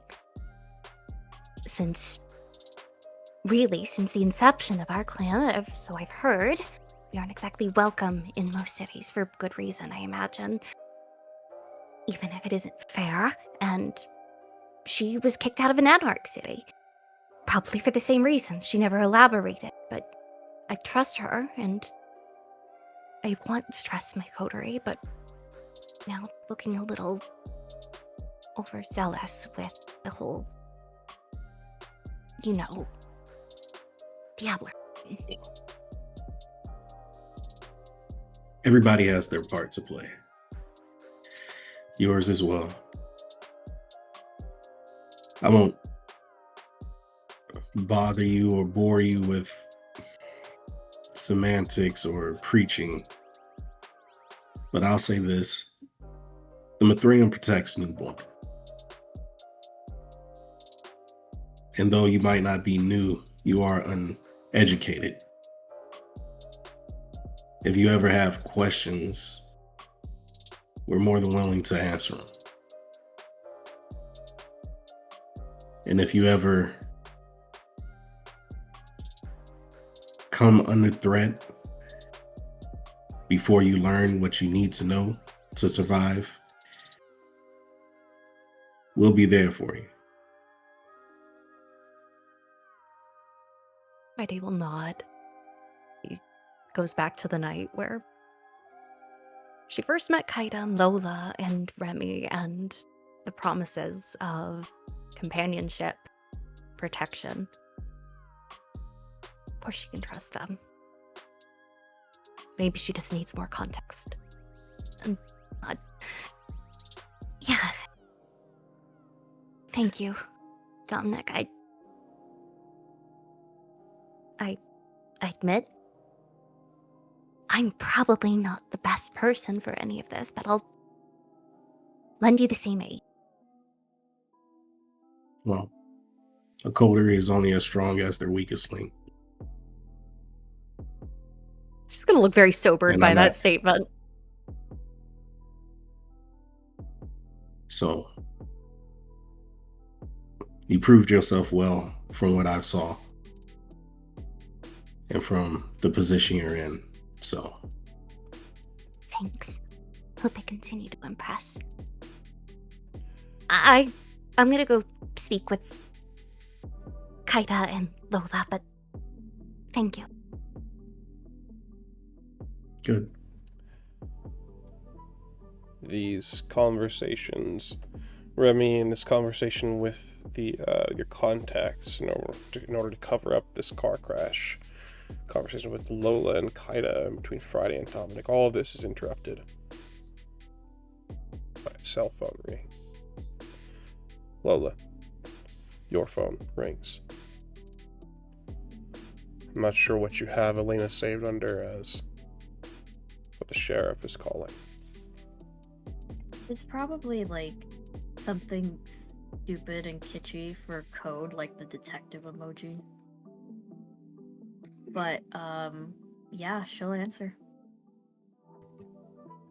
I'll show everyone who's calling, so they know. Yeah, when you do that, I will go. I will like separate myself and kind of go to Friday, intent on speaking to her, but also giving you the moment to speak on the phone. Yeah, And so I'll answer. I will, if I was like around that area when you show it, I'll just kind of be in my own conversation, but also like look over and point at like the speakerphone symbol on my phone as I continue listening and stuff. Yes, I will put that on speaker. You answer on speaker. And Elena's voice is heard over the speakerphone. I found your dog.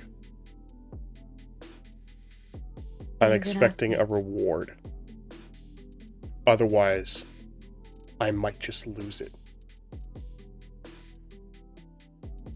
Kaida looks at Lola and mouths Nathaniel. Are you talking about the one that follows me around like one? The very same. I think we can make a trade. What are you wanting?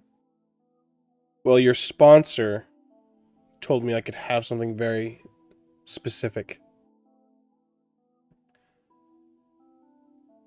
Adrian said the boxes were mine.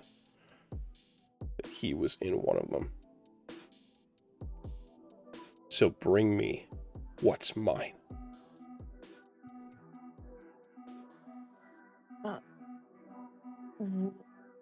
Where can I meet you?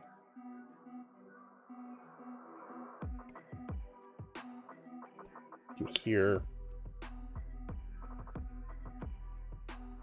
Kindred don't breathe. There's no sort of inhale or exhale. But you can hear chains rattling in the background.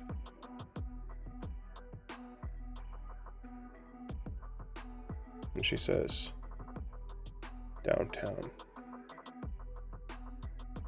The town lake under the bridge.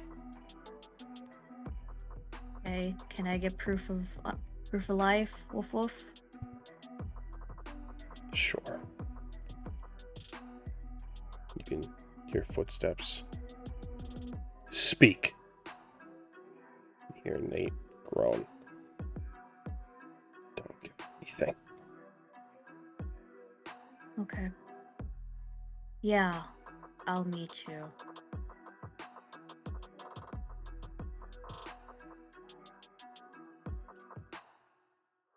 Say 30 minutes. Otherwise, I'm going to start taking limbs. It hangs up. Let me go with you.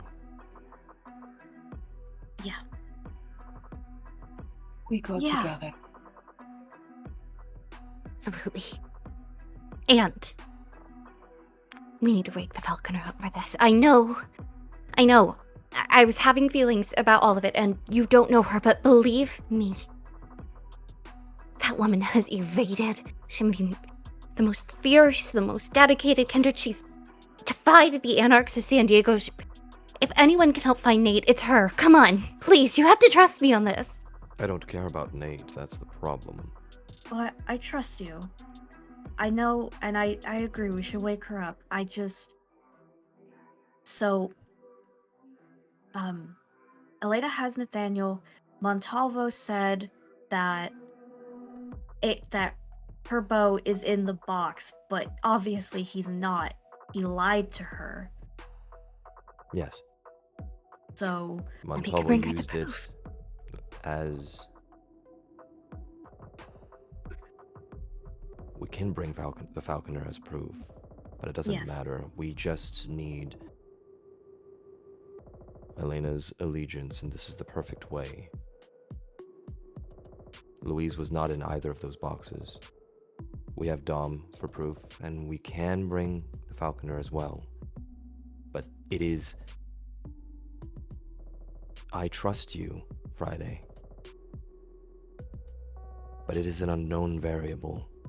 If we bring the Falconer and wake her up right now, I don't know what she's going to say. I don't know what she's going to do. Out of character for all of you. 30 minutes. And she starts taking limbs. It is going to take you, even now, from where you are in Weaver's Needle, over 30 minutes to get to Tempe Town Lake.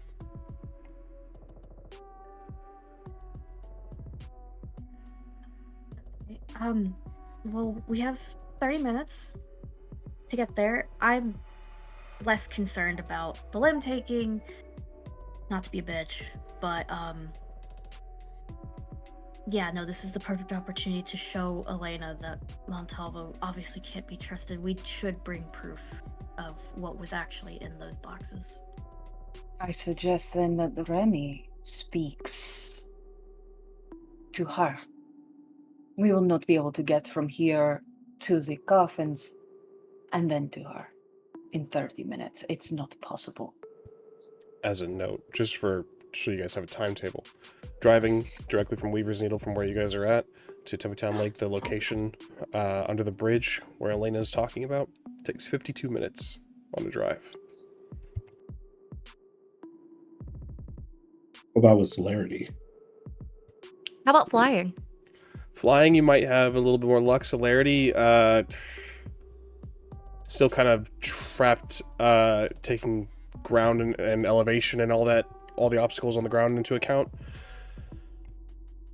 So flying could help. Celerity, you might cut it down by a few minutes, maybe 40, rather than 52. But just as I don't want to make it into like terrible logistics of it, my point being, you are not going to make this 30-minute deadline, no matter what.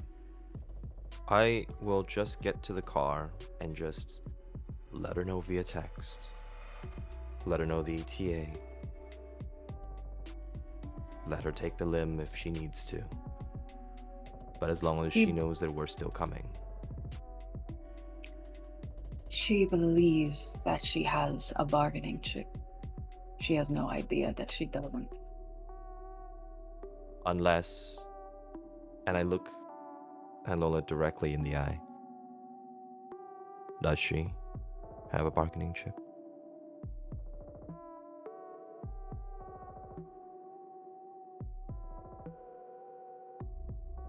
No.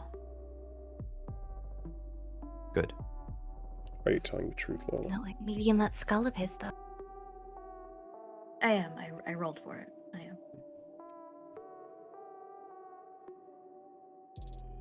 Friday will smile at that.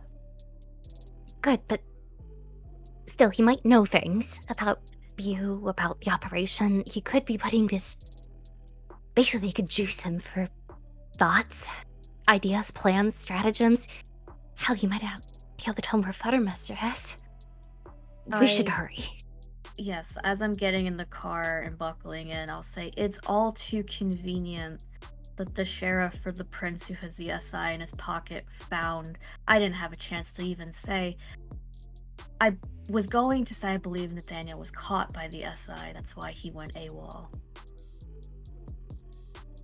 It My means point. she was watching. She got a hold of him. They lost all contact before the fight even really began.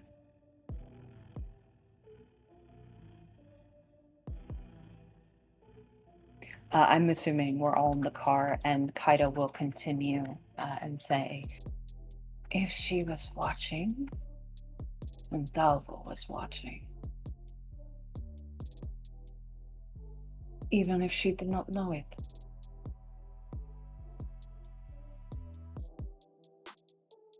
Hey, maybe. Can I ask, what's the importance of this? What's her name? Elena? She is the sheriff. More importantly, she is the only vestige of the old Anarch. Montalvo was holding over her head her beloved, her partner, when he had the SI scoop them all up.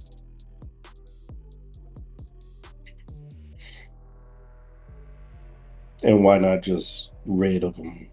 Do a clean slate. Because she knows she will never get Luis back if she does. She is not willing to go up against the SI herself. She saw Montalvo as her best bet. He would ensure that Luis would be returned to her, and clearly has spoken lies, saying that he was in these 2 boxes when he very much isn't. She thinks we have these boxes. And so she went for who she believed Lola cared most about. I see. Okay. I guess if feelings are in the picture, then I'll take a back seat. Backseat, yes, but we'll still need you to be there to sort of prove that they weren't there. But yes, I will need to talk to her. I've known her for a long time. She is desperate. And brash. Desperate and brash. Indeed, desperate animals make poor decisions when they believe they are backed into a corner. We need to get her out of the corner. I just keep driving, obeying all traffic laws. Whatever the GPS says is gonna be the I'm not gonna do any speeding or anything. Is the intention to drive directly to Tempe Town Lake, or are you going to make that stop to go get the coffins? It's how much longer will it be? If you're gonna stop and pick stuff up and load things up into this SUV, I'm gonna add probably another 20 minutes. Yeah, no, I mean for the sake of brevity, because we also have all of us this way, and also Dom. I'm just gonna go over and drive over without the coffins. Okay. If you want, I could send some of my people to pick up the coffins. Have them meet us there, if you like. As a backup, sure, that would be helpful. I don't want to overwhelm Elena with too many people. She expected only Lola. But yes, that would be great. I would much appreciate that offer, and if they could be waiting on standby with the coffins. I will send them a message. And as you all drive, well, as Remy drives, you know what comes next. Oh yeah, of course. Oh Thank man, I love my rapid reflexes. I love that this exists. Thank God it exists. I will rouse the blood, just in case.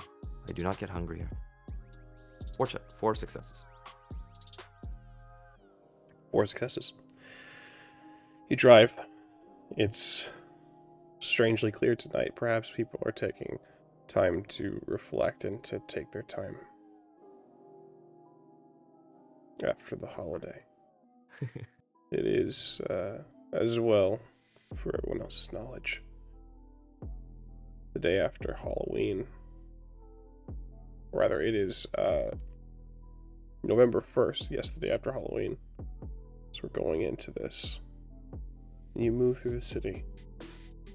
You drive. You arrive at the bridge. The bridge that goes over the Salt River, over Tempe Town Lake. The Rural Road Bridge, as it's called.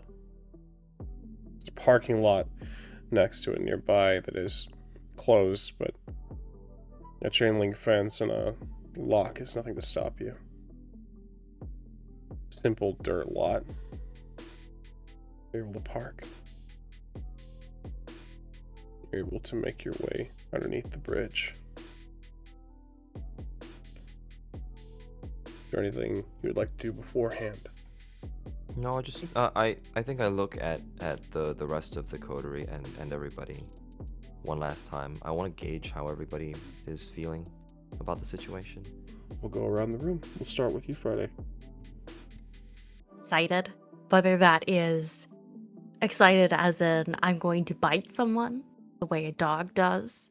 Excited to finally be doing something to strike back at the person who's been deceiving us all along.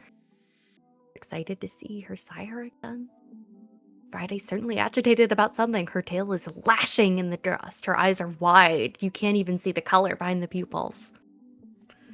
Dom? Oh, none of this matters to me. Yeah. Just tell me what you want me to do. Indifference, understood. And it'll be done. Kind of finds it funny. There's a little humorous smile on her face. The way that Elena is acting over a man. And she has Nathaniel likely has been beating him and doing whatever, and she just finds it so funny And almost as if not thinking about it, her fingernails grow long and sharp. Even the metal of her arm is manipulated to grow longer, and she activates feral weapons as she kind of giggles to herself. Is that a rouse check? I believe so. We get hungrier. What does that bring you to? 3. There's that voice again, Kaida. A waste of time. A waste of your efforts. You already had a taste of the rose. Sweet, sweet Vite it was. Take another drink. He'd give it freely. And then he wouldn't know what much you would take. I think, for once, she doesn't argue with the voice. Her head is kind of tilted down, and her hair almost covers her face. And she's looking, those blown out, shattered irises almost glow as excitement kind of thrills up her spine. And she smiles wide. Lola. Lola is calculating. She knows she's about to see Nathaniel in some sort of state. And she knows that Elena is obviously going to need a lot of convincing and is going to go through many stages of emotion. So her eyes are kind of... Her brow is knit, and her eyes are kind of darting back and forth as she's thinking, how is this going to go? And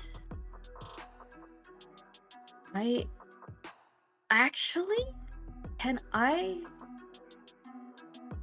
force a premonition? Absolutely. Go ahead and make your roll. And let me know what you're hoping to glean. Wits and aspects? Yes, please. 6 successes. What are you hoping to glean? I want to know how I would like to think real hard about not only how this interaction is going to go, but how the following interaction, the planned talk with Montalvo, will go. I think her eyes are darting back and forth so fast that she doesn't realize she enters the sort of trance. Sure. You focus on the possibilities of what could happen, and you're granted some insight. Elena is volatile,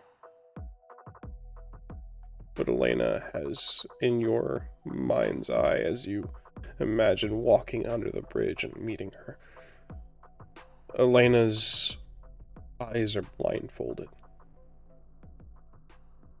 She doesn't see. In this vision, you turn to Remy, and Remy begins to speak. And fire erupts from his mouth, burning Nathaniel.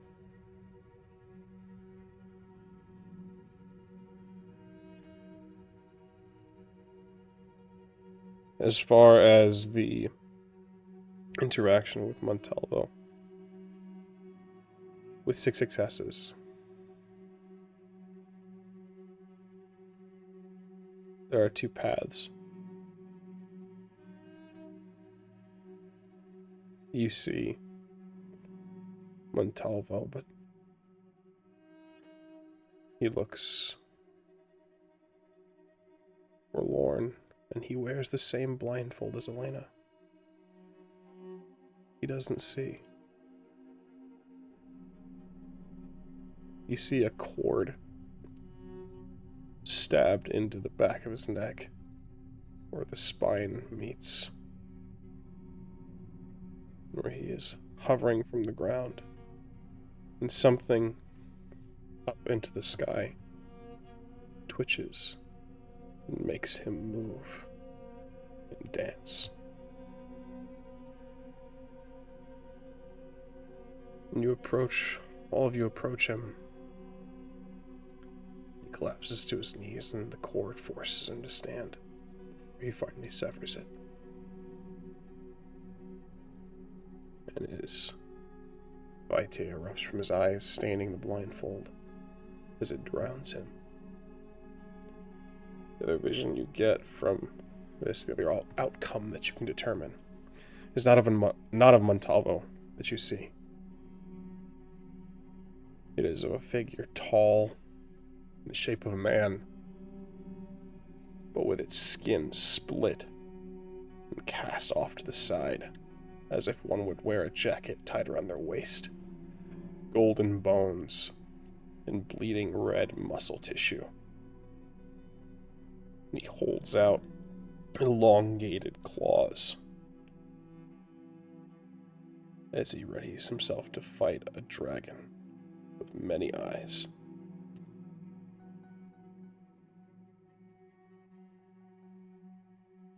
This is what you see. Hold on.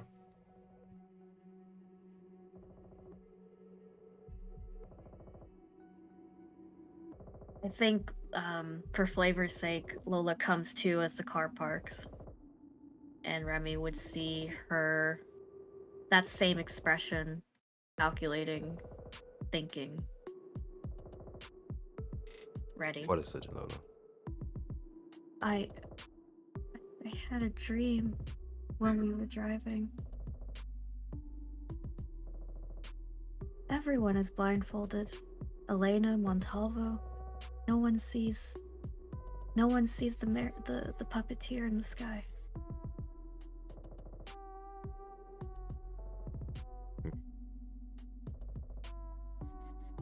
Anything else?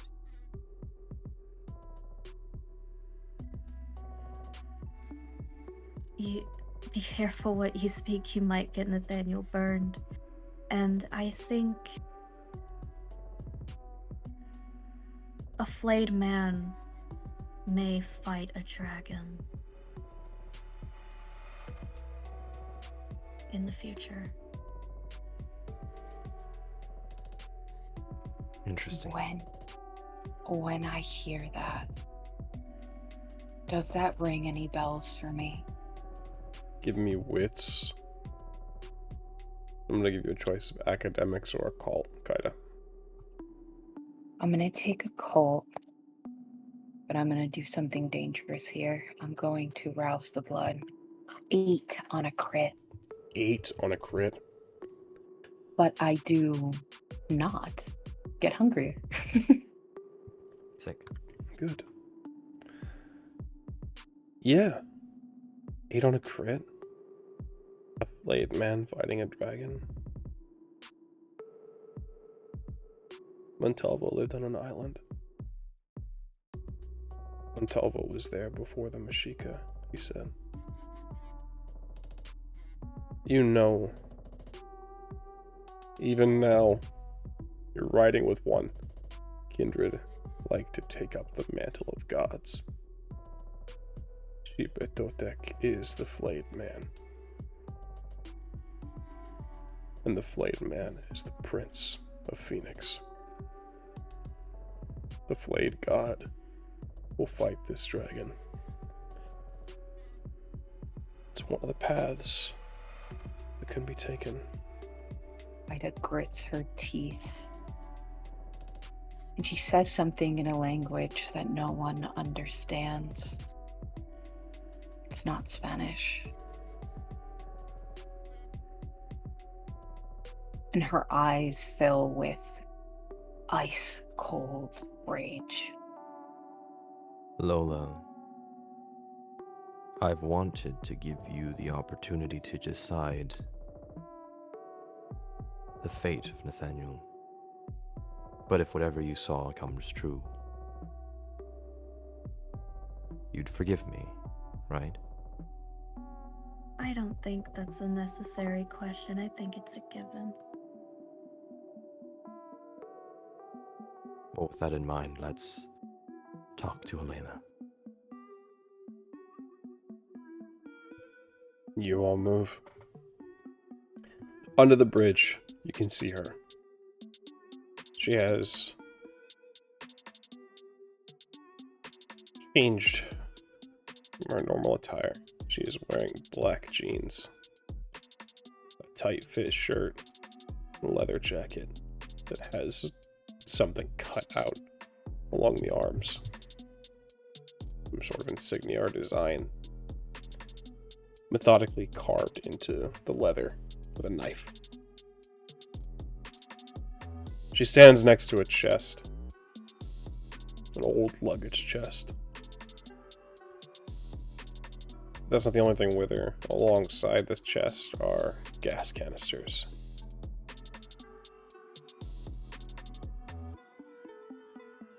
She stands, an unlit cigarette, and a lighter.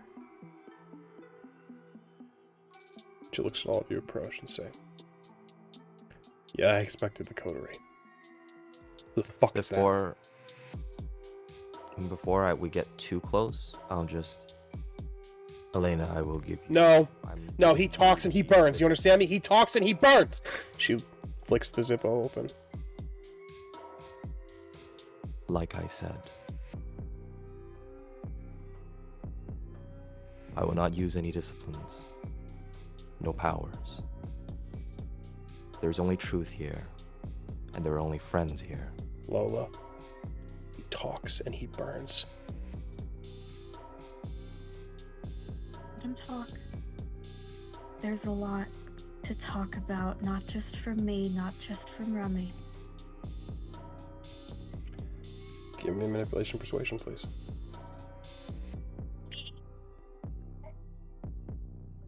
Five successes. 5 successes. Your beast begins to speak in your ear. It's drowned out by Elena's yelling and Remy trying to calm the situation. 5 successes. She doesn't flick the light. The flame remains unlit. Where is he? Louise was not in the box. You're lying. We found Friday's sire. And from our companion here, the other one was also not Louise. You're lying. I do not lie.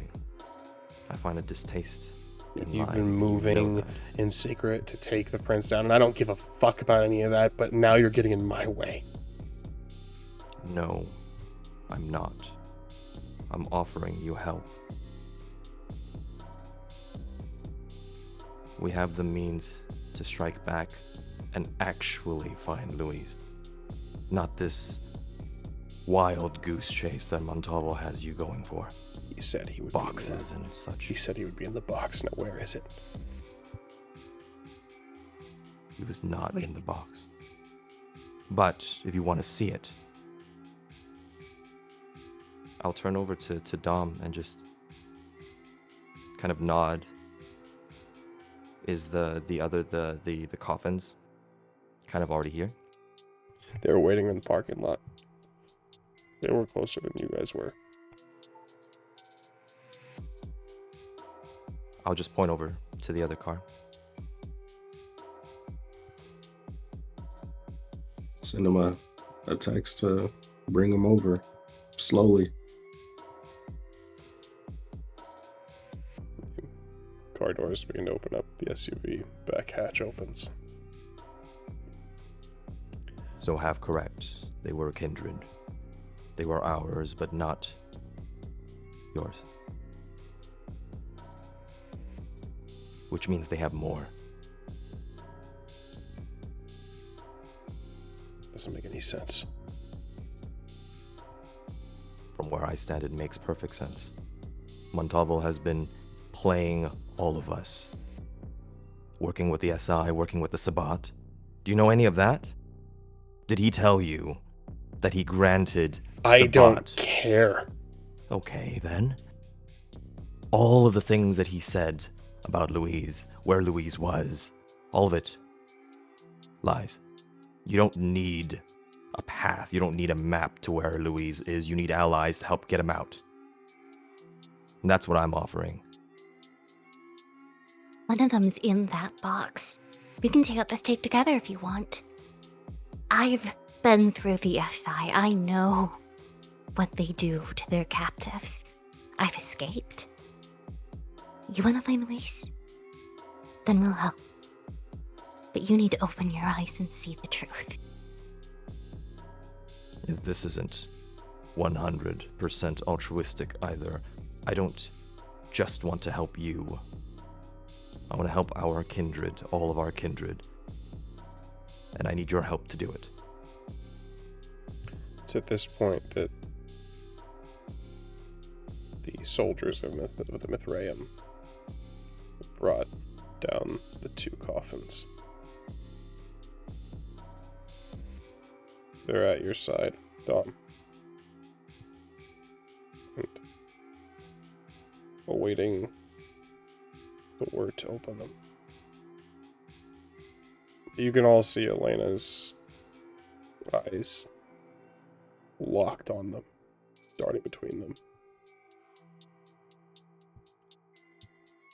And they open. And there they are, revealed once more. The Falconer and Victor Belshane.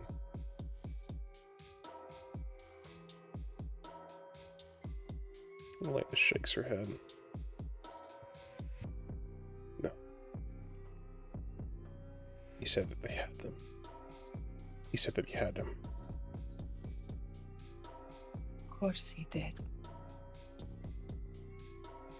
You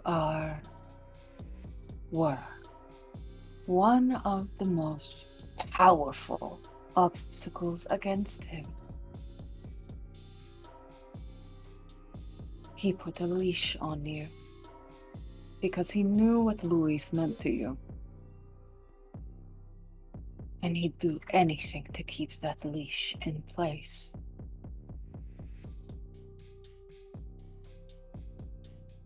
What Remy is offering you is a removal of that leash. And the offer to not tell you to wait, to not tell you to follow the dotted line, but to go and help you get Luis back. Need everyone to give me a wits and awareness roll, please. And I add my dots and aspects as I'm activating sentiency. I will not require a roll from you then.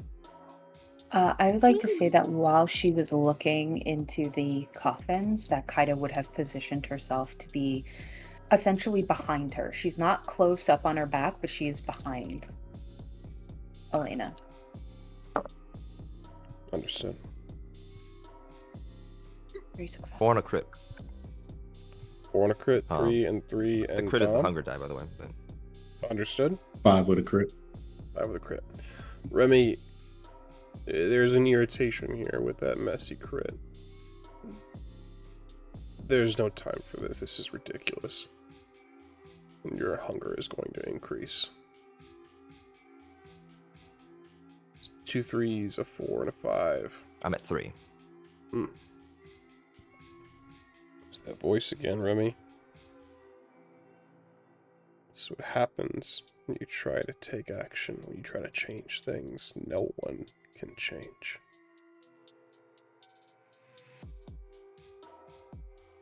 Is that what you told yourself when you brought me out of that cave? My one solitude. My one shining light was that you were good. So you're not going to change. I ignore that last sentence. Just continue looking at Elena. There's a shift that all of you catch. Maybe it's Elena shifting along these rocks, and under the bridge it's all natural dirt and rock and stone here. But Lola, what you see with Sensei Unseen is Che. Behind Elena, eyes fixed on her. No weapon in hand, but slowly approaching, taking careful steps. while everyone is focused on the box, I would like Lola to lock eyes with Shay and kind of tilt her head down and raise an eyebrow. He looks. He shakes his head.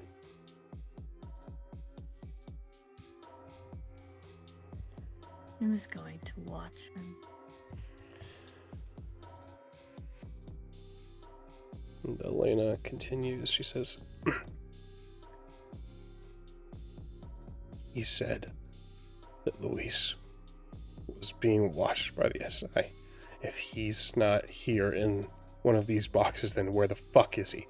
It doesn't make any sense. It means that if he was truthful about the fact that SI have him, they aren't moving him yet.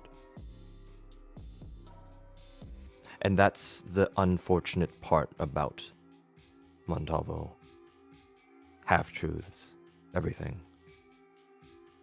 Apparently reformed, but there are Sabbat in the city.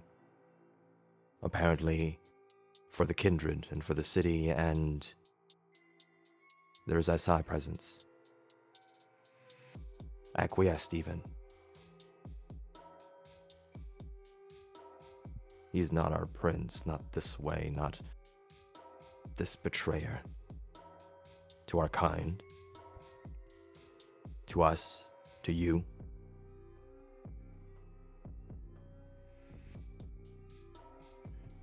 Remy, This give one- me Oh, go ahead. a manipulation, persuasion, please. Yes, kind of. Sure. Based on what Lola said about her dream and them not seeing the puppeteer in the sky and what she knows about the flayed man,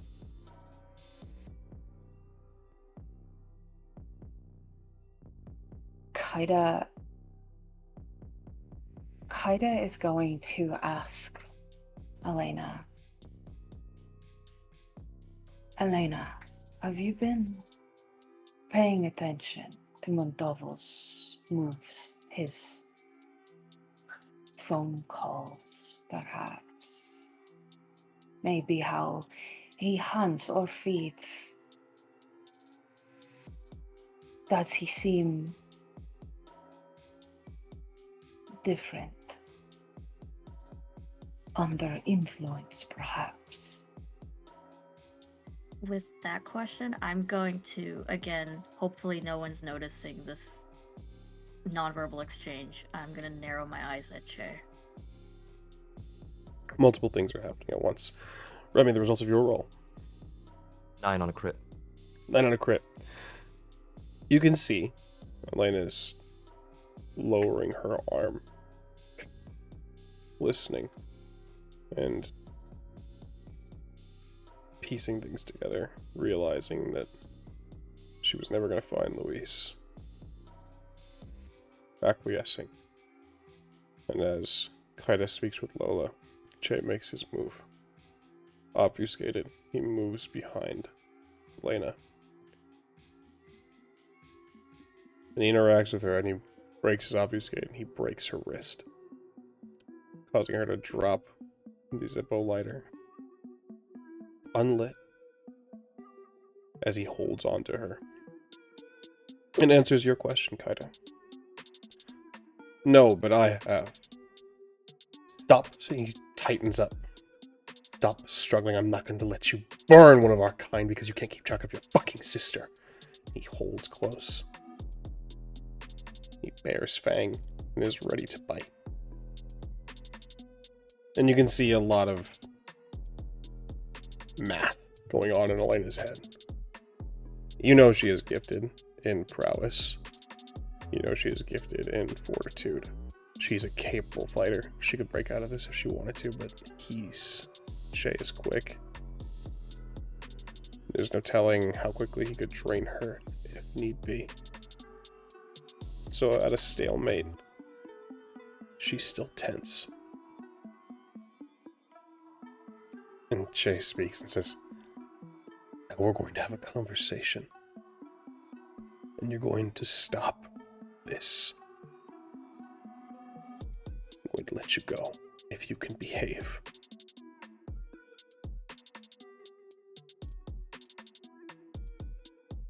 You can see Elena just bare his fang.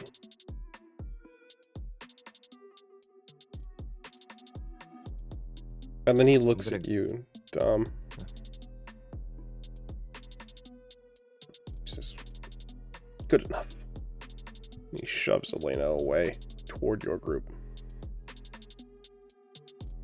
I'm What are you saying, gonna Remy? walk over and grab the lighter as this exchange is going, and just kind of click the top of the lighter close. And as Elena gets like shoved over, I'm gonna help support her. You do this. She's not very thankful, unfortunately. She shoves you away and is tensed. You can see her ready to soaring leap at Jay and maybe begin to just start throwing hands. But there he stands in his suit, looking over at the box, where presumably Nate is tied up and hogtied. That's what my next question. Mm-hmm. Was Do you want to open the box? Nathaniel's. Oh, yes. Yes. Yeah, you find him tied. Eyes look like they've been gouged out. His tongue is cut and missing, as are his arms that are stacked with him in this box. You certainly kept your promise. Looks So at you. what's the conversation, Jay? Montalvo is out of control, and now he stands alone. No sheriff, no primogen, no keeper. I've tried to guide him. I've tried to help him find the light again. But he's lost, Remy. And it's time to think he's end ever this found. madness for Phoenix.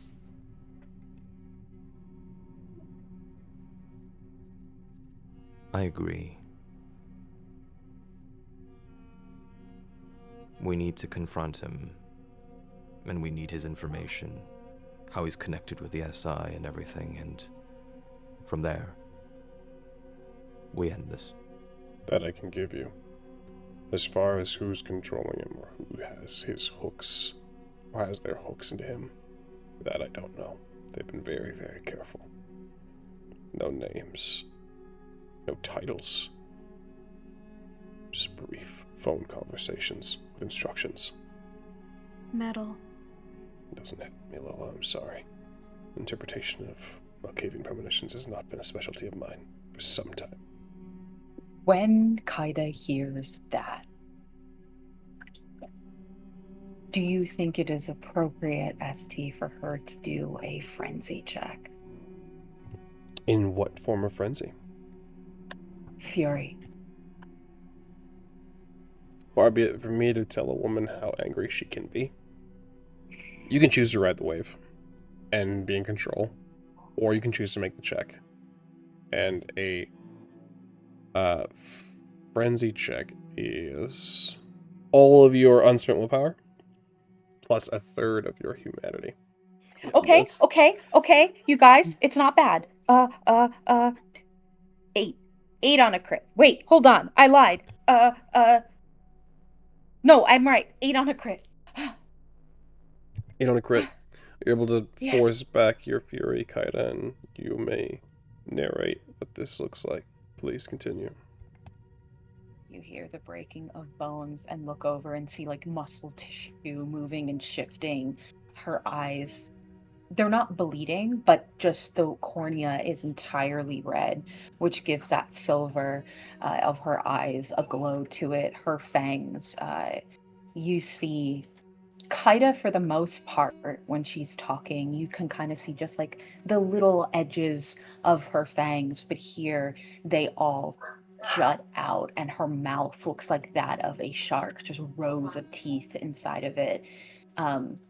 She is not panting, but like the way her teeth are gritted and lips peeled back, it's almost like if she were to be panting. You see she's nearly vibrating with rage. And he's gonna grab your wrist, look at Che, and say, Che, absolutely, which in English is grandfather, please. He locks with you, Friday. Says, whatever voice was on the phone was feminine. All of that can be determined later. Montalvo is aware that he is alone now. And I Then imagine his no sheriff delay. has informed him of her thoughts on who might have taken his coffins. And Elena scowls. So that means he knows that the Anarchs are going to make a move soon. So someone needs to do something quickly. He is isolated now. In his home. In his haven. So we go. Now. Anybody that wants to join can do so. In fact, Dom, I hate to ask, but would they want to join as well? And I kind of like motion towards his soldiers, essentially. We can accompany it. There's blood to be spilled. We definitely like to spill it. You'll have difficulty being silent about this. He is isolated himself, and he's chosen a haven that is fit for one of his clan. He's on Camelback Mountain. He's in Copenhagen Castle.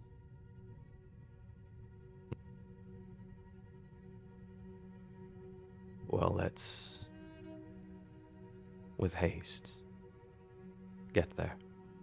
Lola says, well, this one isn't going to be any help, I don't think. Although maybe we shouldn't just... I can take him. Just as I can take Elena, as she will be of no use to you now. Elena speaks up and says, I can fight. Your mind is clouded. You'll be a detriment to everyone around you. Let the young bucks right. have their chance. I grab the lighter at the and smile at the mention of young bucks and just, she's right. Take the night off, if anything. She says, I can fight. I'm fine. And you can hear Che again cut her off and say, you are going to burn one of your own kind, just as he did. You are not fine. Go home, Elena. I hand her the lighter.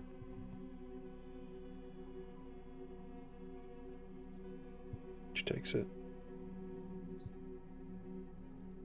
You can hear the metal break as she clenches her fists and puts it in her pocket. Continue, Lola. We'll have words, Elena, and you have my word. We will find out what the SI did. After Remy says that, Lola will give one last look to Nathaniel and replace the lid. And then approach Elena and look up at her and say, I have a contact within the local, the airbase here. If they're being kept there, I have someone on the inside. Give me a name, Lola.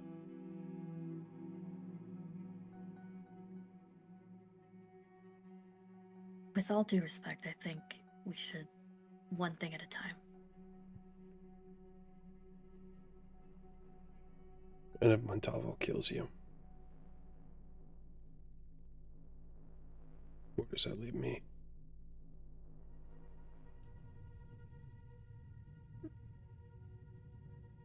I'll look Nowhere, to Shay. it seems, but I think that means you'll have to have a little bit more faith in us.